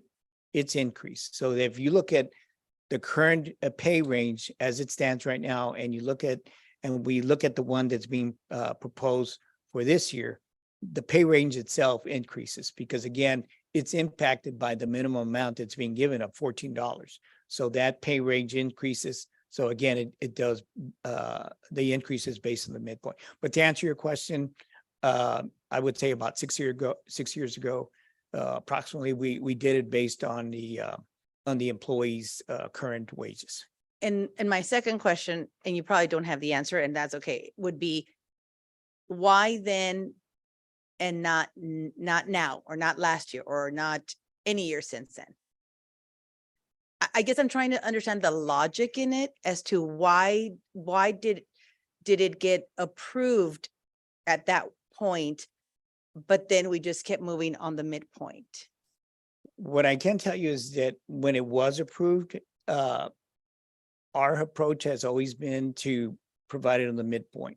At that time that it got approved based on the wages being earned at that time, that was a board decision to switch and do it based on the wages. But the staff's consistent recommendation on the hourly employee has been on the midpoint. Okay, thank you. Yes, ma'am. And no, I don't have any more, not yet, but thank you, Mr. Hernandez. Yes, ma'am. Anyone else? Mr. Luna? I've been arguing against this midpoint thing for years. I don't really understand, like Ms. Cavazos was saying, questioning. And my colleagues or ex-colleagues are in the audience. I don't believe it's fair to do it on midpoint because in some cases, if you're above the midpoint, you're making a less raise, correct? Than someone below the midpoint. Sure, of course. And you're the same category, I mean, same pay grade, correct? Sure. And that does not make sense. That makes business sense to you, but doesn't make common sense to our employees. And that's where they get upset. They don't understand that. Most of them only have a high school education. Maybe they have a certificate. Now, I come from a background, my mom was a cafeteria worker. My wife was a assistant teacher for years.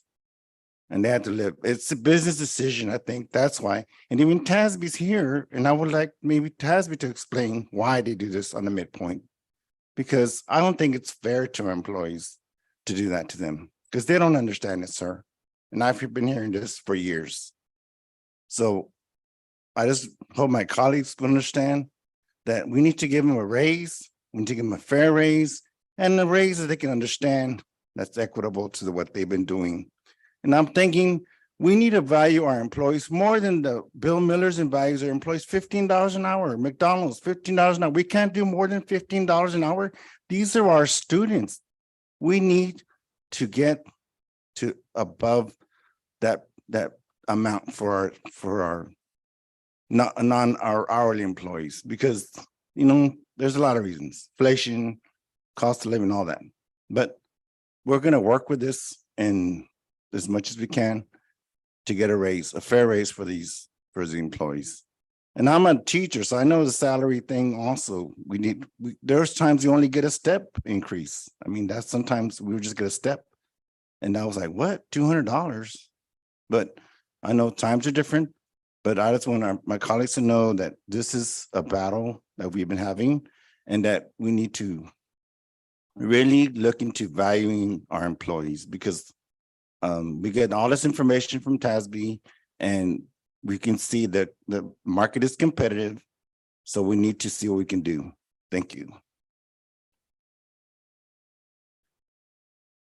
Anyone else have any questions or comments in relation to the first part?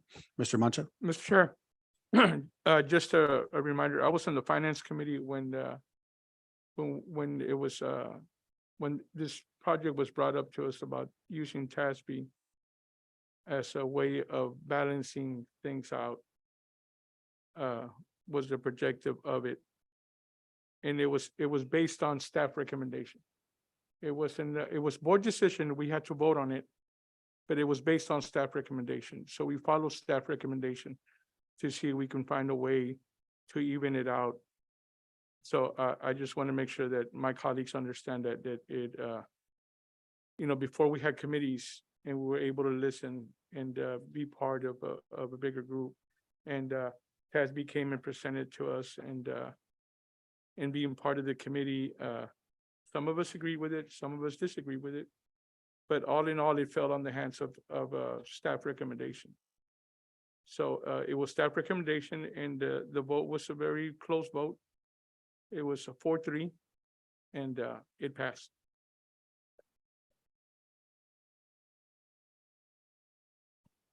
Any one else like to share any thoughts or comments?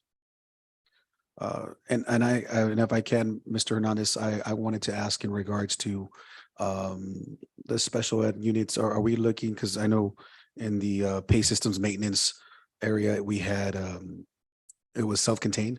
So in my mind, that's always like the behavior unit or the base unit. So are we looking at all special education units, or are we just looking at one specific one? Let me ask Dr. Salinas to help me with that question.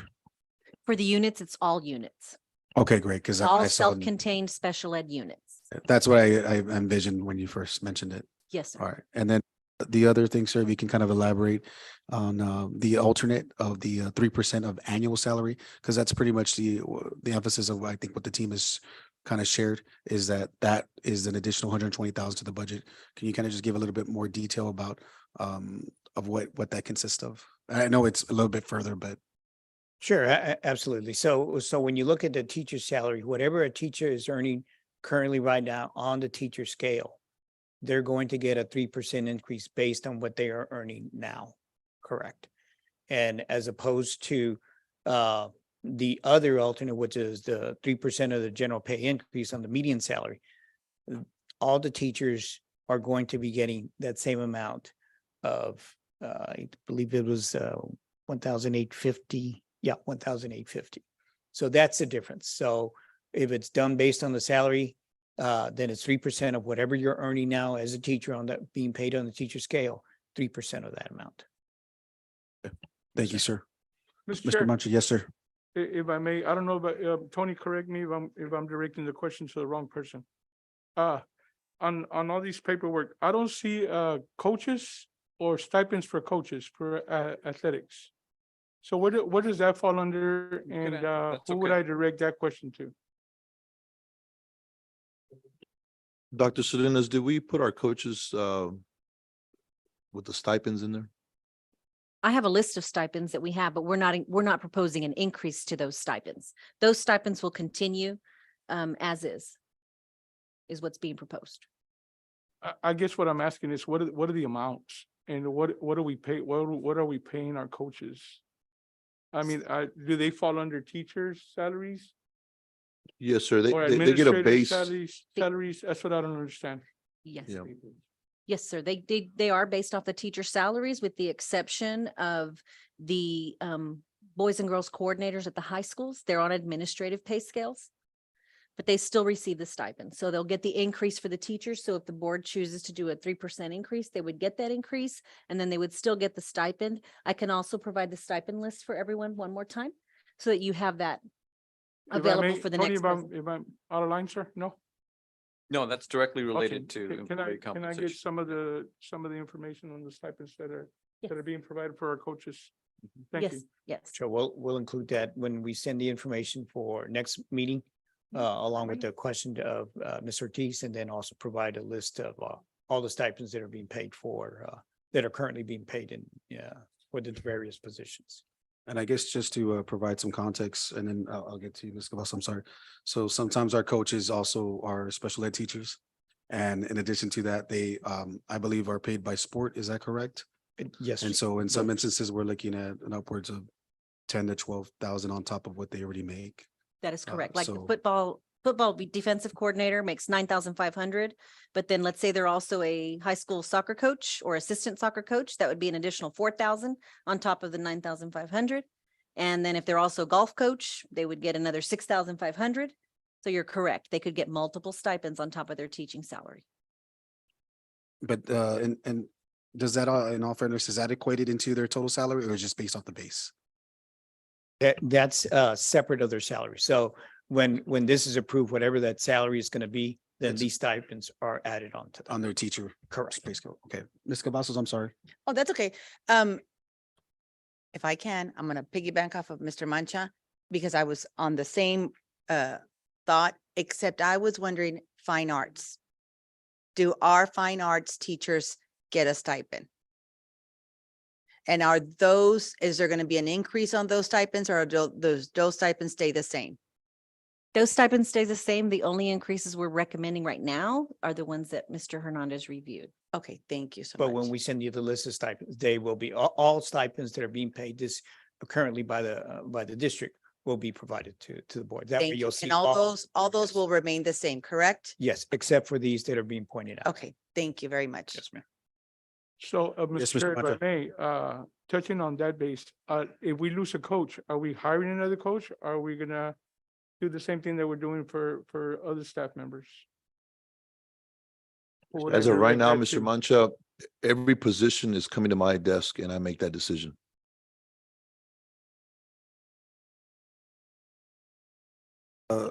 In fairness to what my colleagues are sharing, maybe perhaps is it a possibility to have the stipends and the projected ones so they could get an idea of where we're leaning as a staff in terms of you guys to make a better assessment on how the stipends, the future projected stipends could support our staff. Yes, sir. We'll list all the stipends, what they're earning now, and then which ones are getting the increase and what does it amount to? All right, thank you, sir. Yes, sir. I believe we can continue. Okay. So then these next slides give you a snapshot of the different levels of the class of employees. So when we look at a teacher hiring schedule, again, this is off the midpoint. So this gives you an example of a teacher that's currently earning 56,400. The 1850 then gets them to 58,250. 10 years, 60,240. Then goes up to 62, 64,000 goes up to 66. Again, this is on the midpoint. If we look at doing the alternate, basically what happens is then since this is a lower amount and 3% of that will be 1,692, which then gets the teacher up to 58,000. If you do somebody that's at 10 years at 60,240, at 3%, it then gets them at 1,807, and then gives them a salary of 62,000. And then at 20 years at 64,557, it gives them an increase of 1,936. And these were last minute changes that I calculated because of the alternate in discussion. We put this together, and I can certainly include it on the next slide, or also provide it to the board.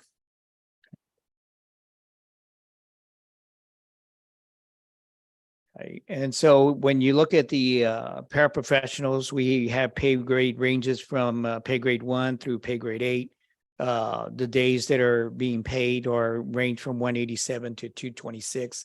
And so here you see the various pay grades that are paid under the paraprofessionals. So looking at the average wages that are earned at a pay grade 1 for 187, we have an average wage of a 21,000. So when they're paid on the midpoint, it actually is a $763 increase, then gets them up to 22,000.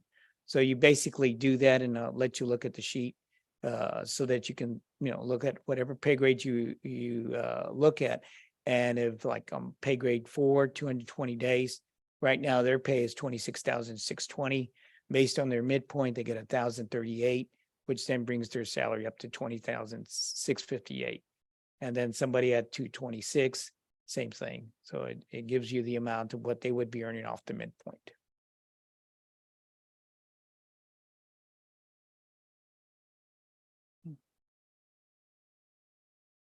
And when you look at the next page, then what we're showing is a classified and the effects of doing the 3% increase on the midpoint. Again, you have pay grade 1 through pay grade 8. The majority of our classified employees are 260 employees. So their current average annual wage that we are paying our employees is listed here.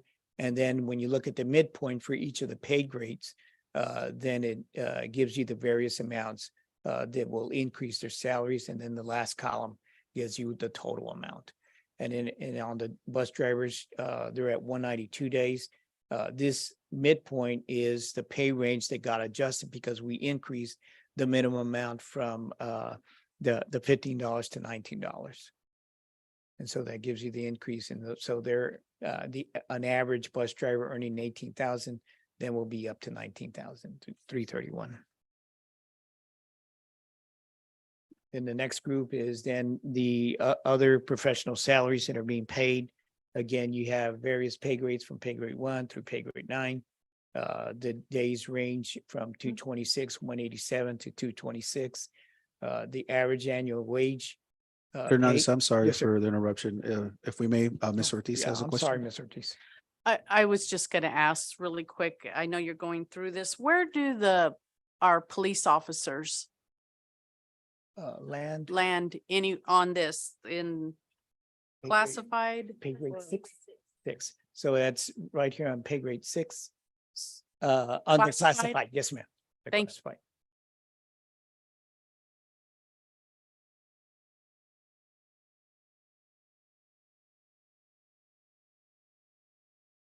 Anything further on that, Ms. Ortiz? No, thank you. Yes, ma'am. Thank you. Mr. Hernandez, you may continue, sir. Thank you. Sir. So in looking at the summary of the model and the cost out presented by TASB, it's the same one. Basically, we extracted it from the PowerPoint. So the total amount is basically 4.3 million in added cost to provide these increases of the 3% and the increase of the minimum amount, the increase of the stipends. Again, basically, if we do the salary increase on the teacher scale of doing it based on their salary of 3% instead of the midpoint, you basically add 120,000 more to this. And so the amount of the cost would go up to 4.4 million.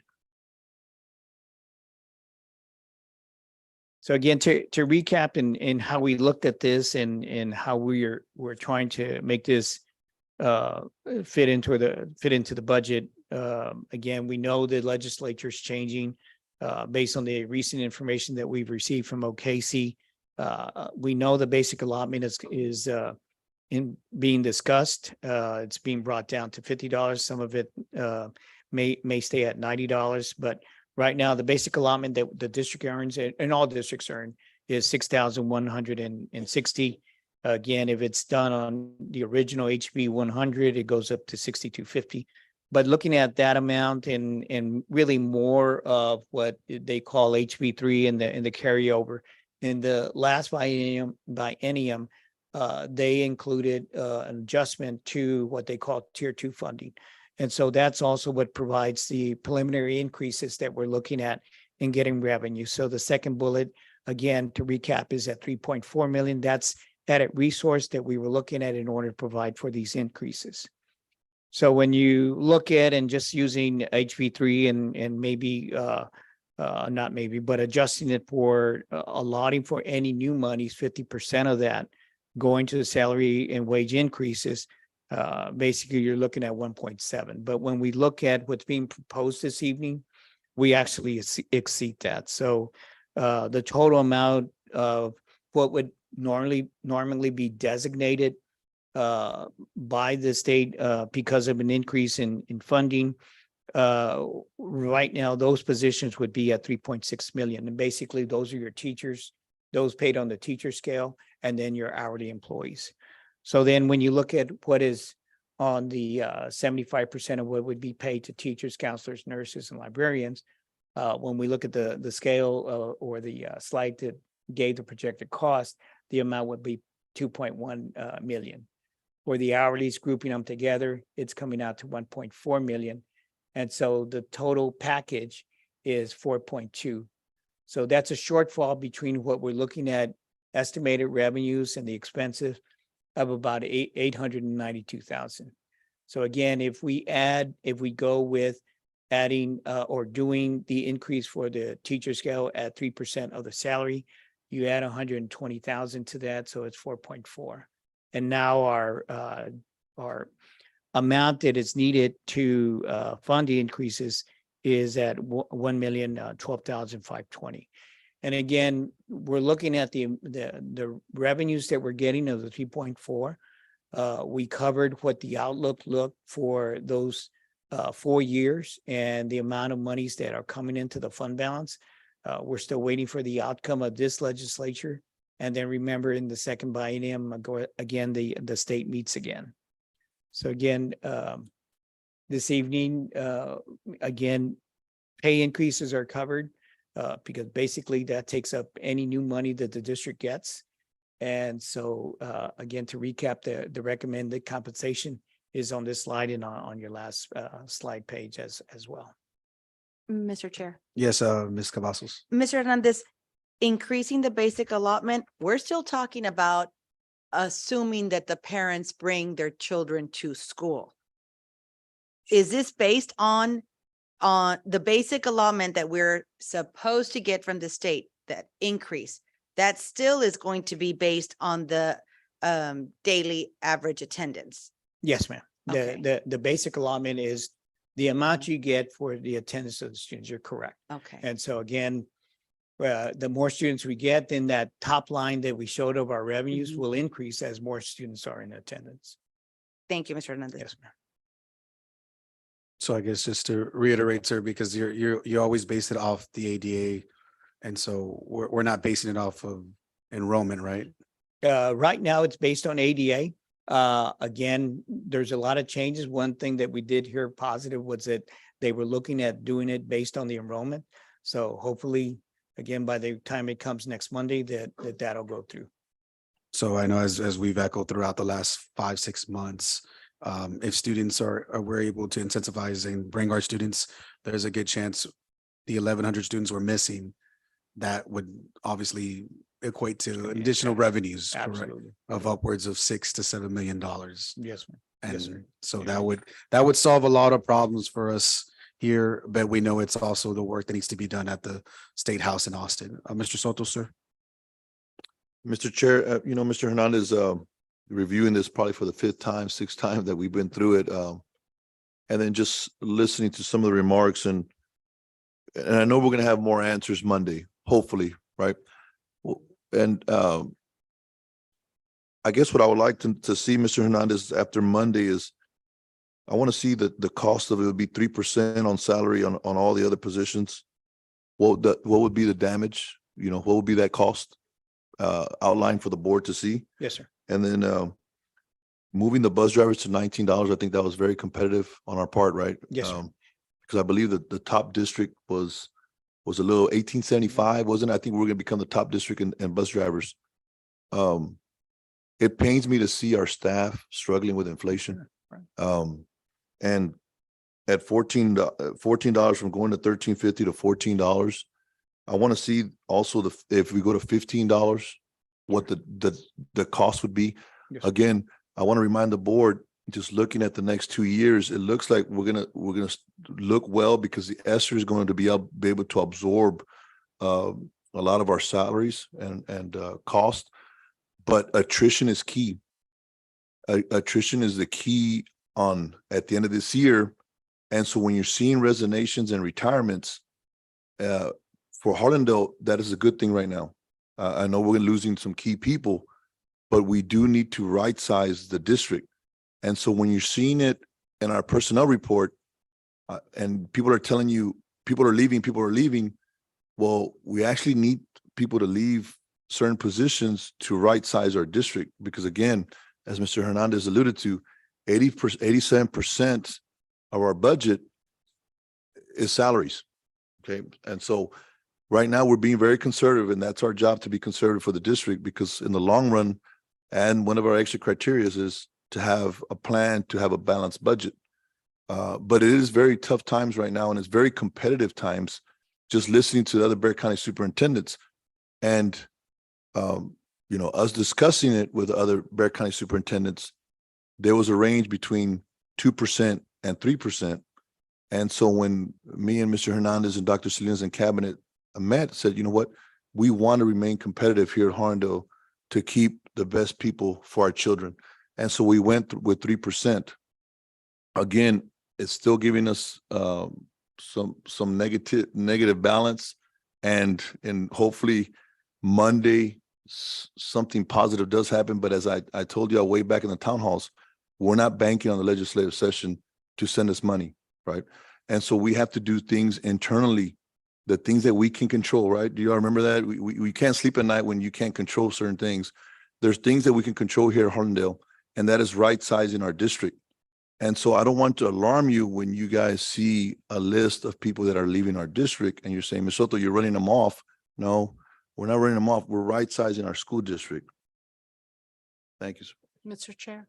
Yes, Ms. Ortiz, go right ahead. I was going to ask Mr. Soto if, when you're doing all of this, if you might consider raising the amount of money that the school district puts in for insurance, health insurance. Dr. Salinas, I know you had a surprise coming down that was, and Ms. Ortiz just spoiled it right now, but if you can let them know on the plan that you got coming up with insurance, and I did hear a comment about insurance. I got a bill for $2,200. And again, just like our employees, you're sticker shocked, right, with the new insurance. And I called our benefits individual, Ms. Jackson. She said, I'll get on. And it's not because I was a superintendent. It's available to all our employees. And then I got a call today and saying that is not correct. They didn't go through our insurance. They should have sent it to us first. And they sent it straight to you, the bill. And thank you for sending it to us. We've already contacted them.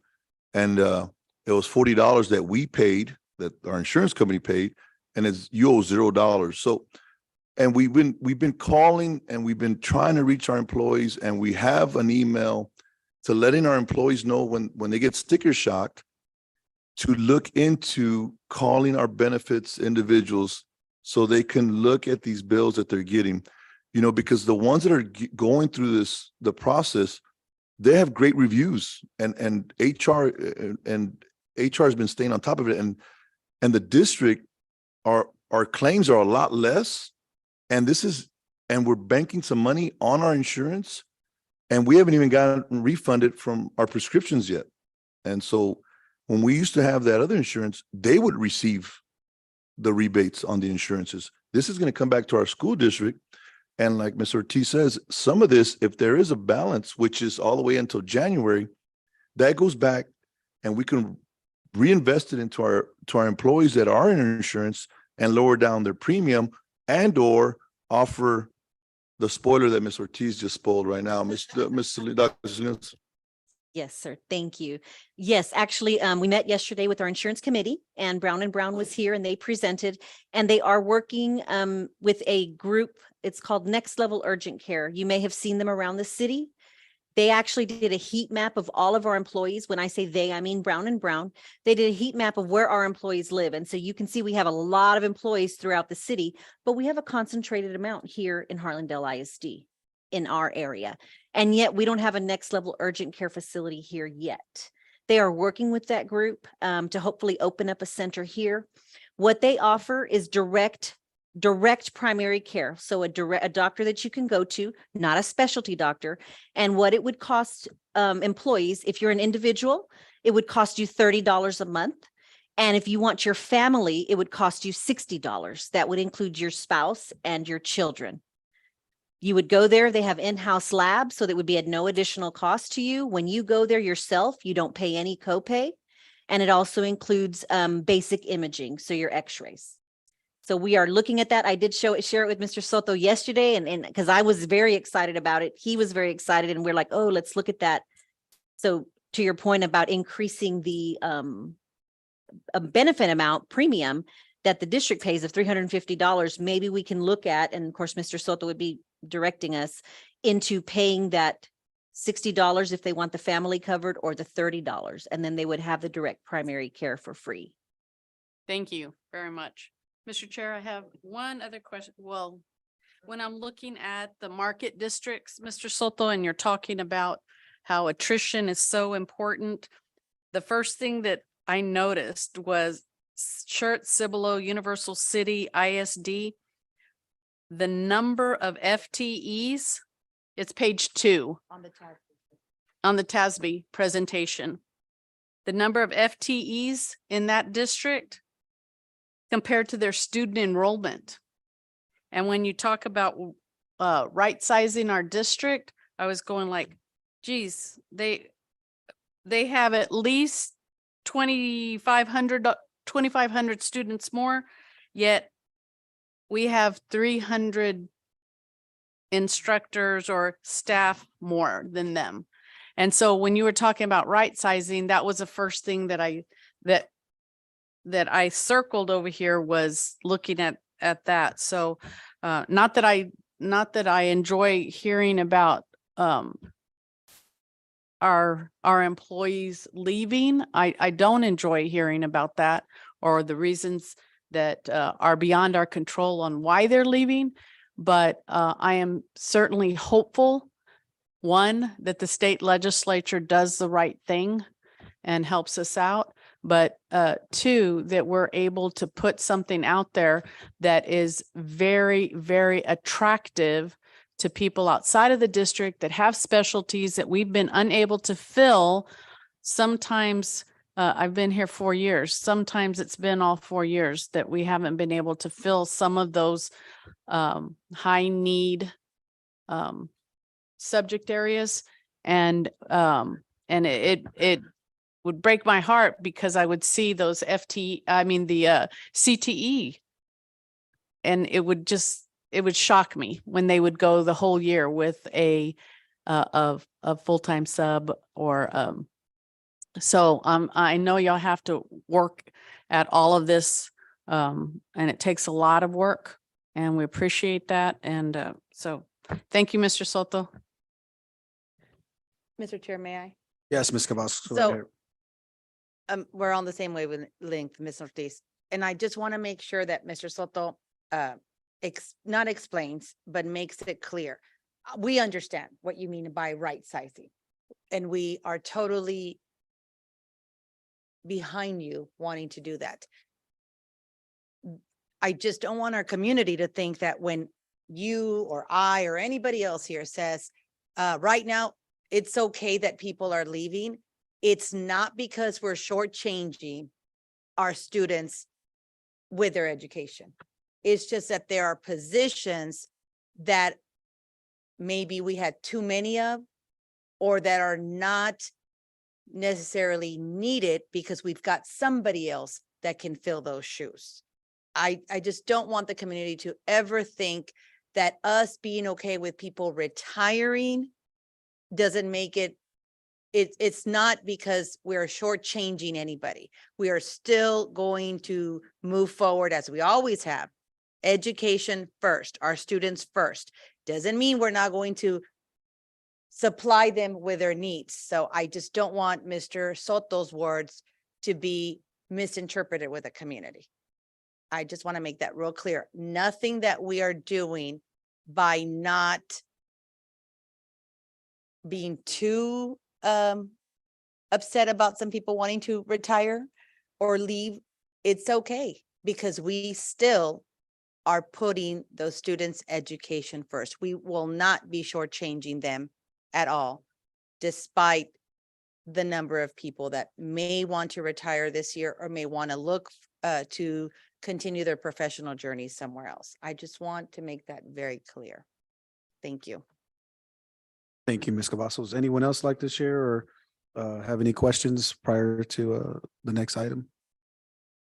And just a friendly reminder to our team, I know this is a brainstorming collaborative effort. And so if there are any questions that you'd like to share for the betterment of the team, please always email them to Mr. Soto, and then he can direct them towards the specific individual that can provide us with some concrete information. Dr. Castleberry? Well, I just want to extend that to the same request that I made last year. And that is, when you come to the meeting where the staff brings the budget for recommending approval, that by that time, all of your questions have been answered. You have multiple work sessions, you have email routes available every day to get your questions answered. So don't wait until June the 19th, because the staff should not be expected to make last minute adjustments on that night. And it's critical that we approve the budget then. So thank you. Yes, ma'am. Thank you, Dr. Castleberry, for echoing that. And in addition to that, I remember we do have multiple work sessions. So just keep that in mind. So we don't have an ability to answer right now. I'm sure we'll have that opportunity soon. So moving on, if no one else has anything else to adjournment. Madam, Mr. Chair, Yes, Ms. Carrillo. I move to adjourn. Plenty of students always say that. It's all good. So if we have a motion to adjourn by Ms. Carrillo, do we have a second? I second. Second by Ms. Ortiz. And so when IT is ready, we'll go ahead and call for the vote.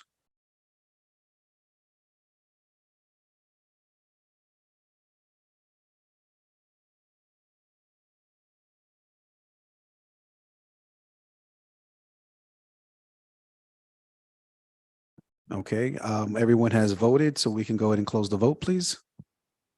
Motion carries. It is 8:49 and the meeting has ended.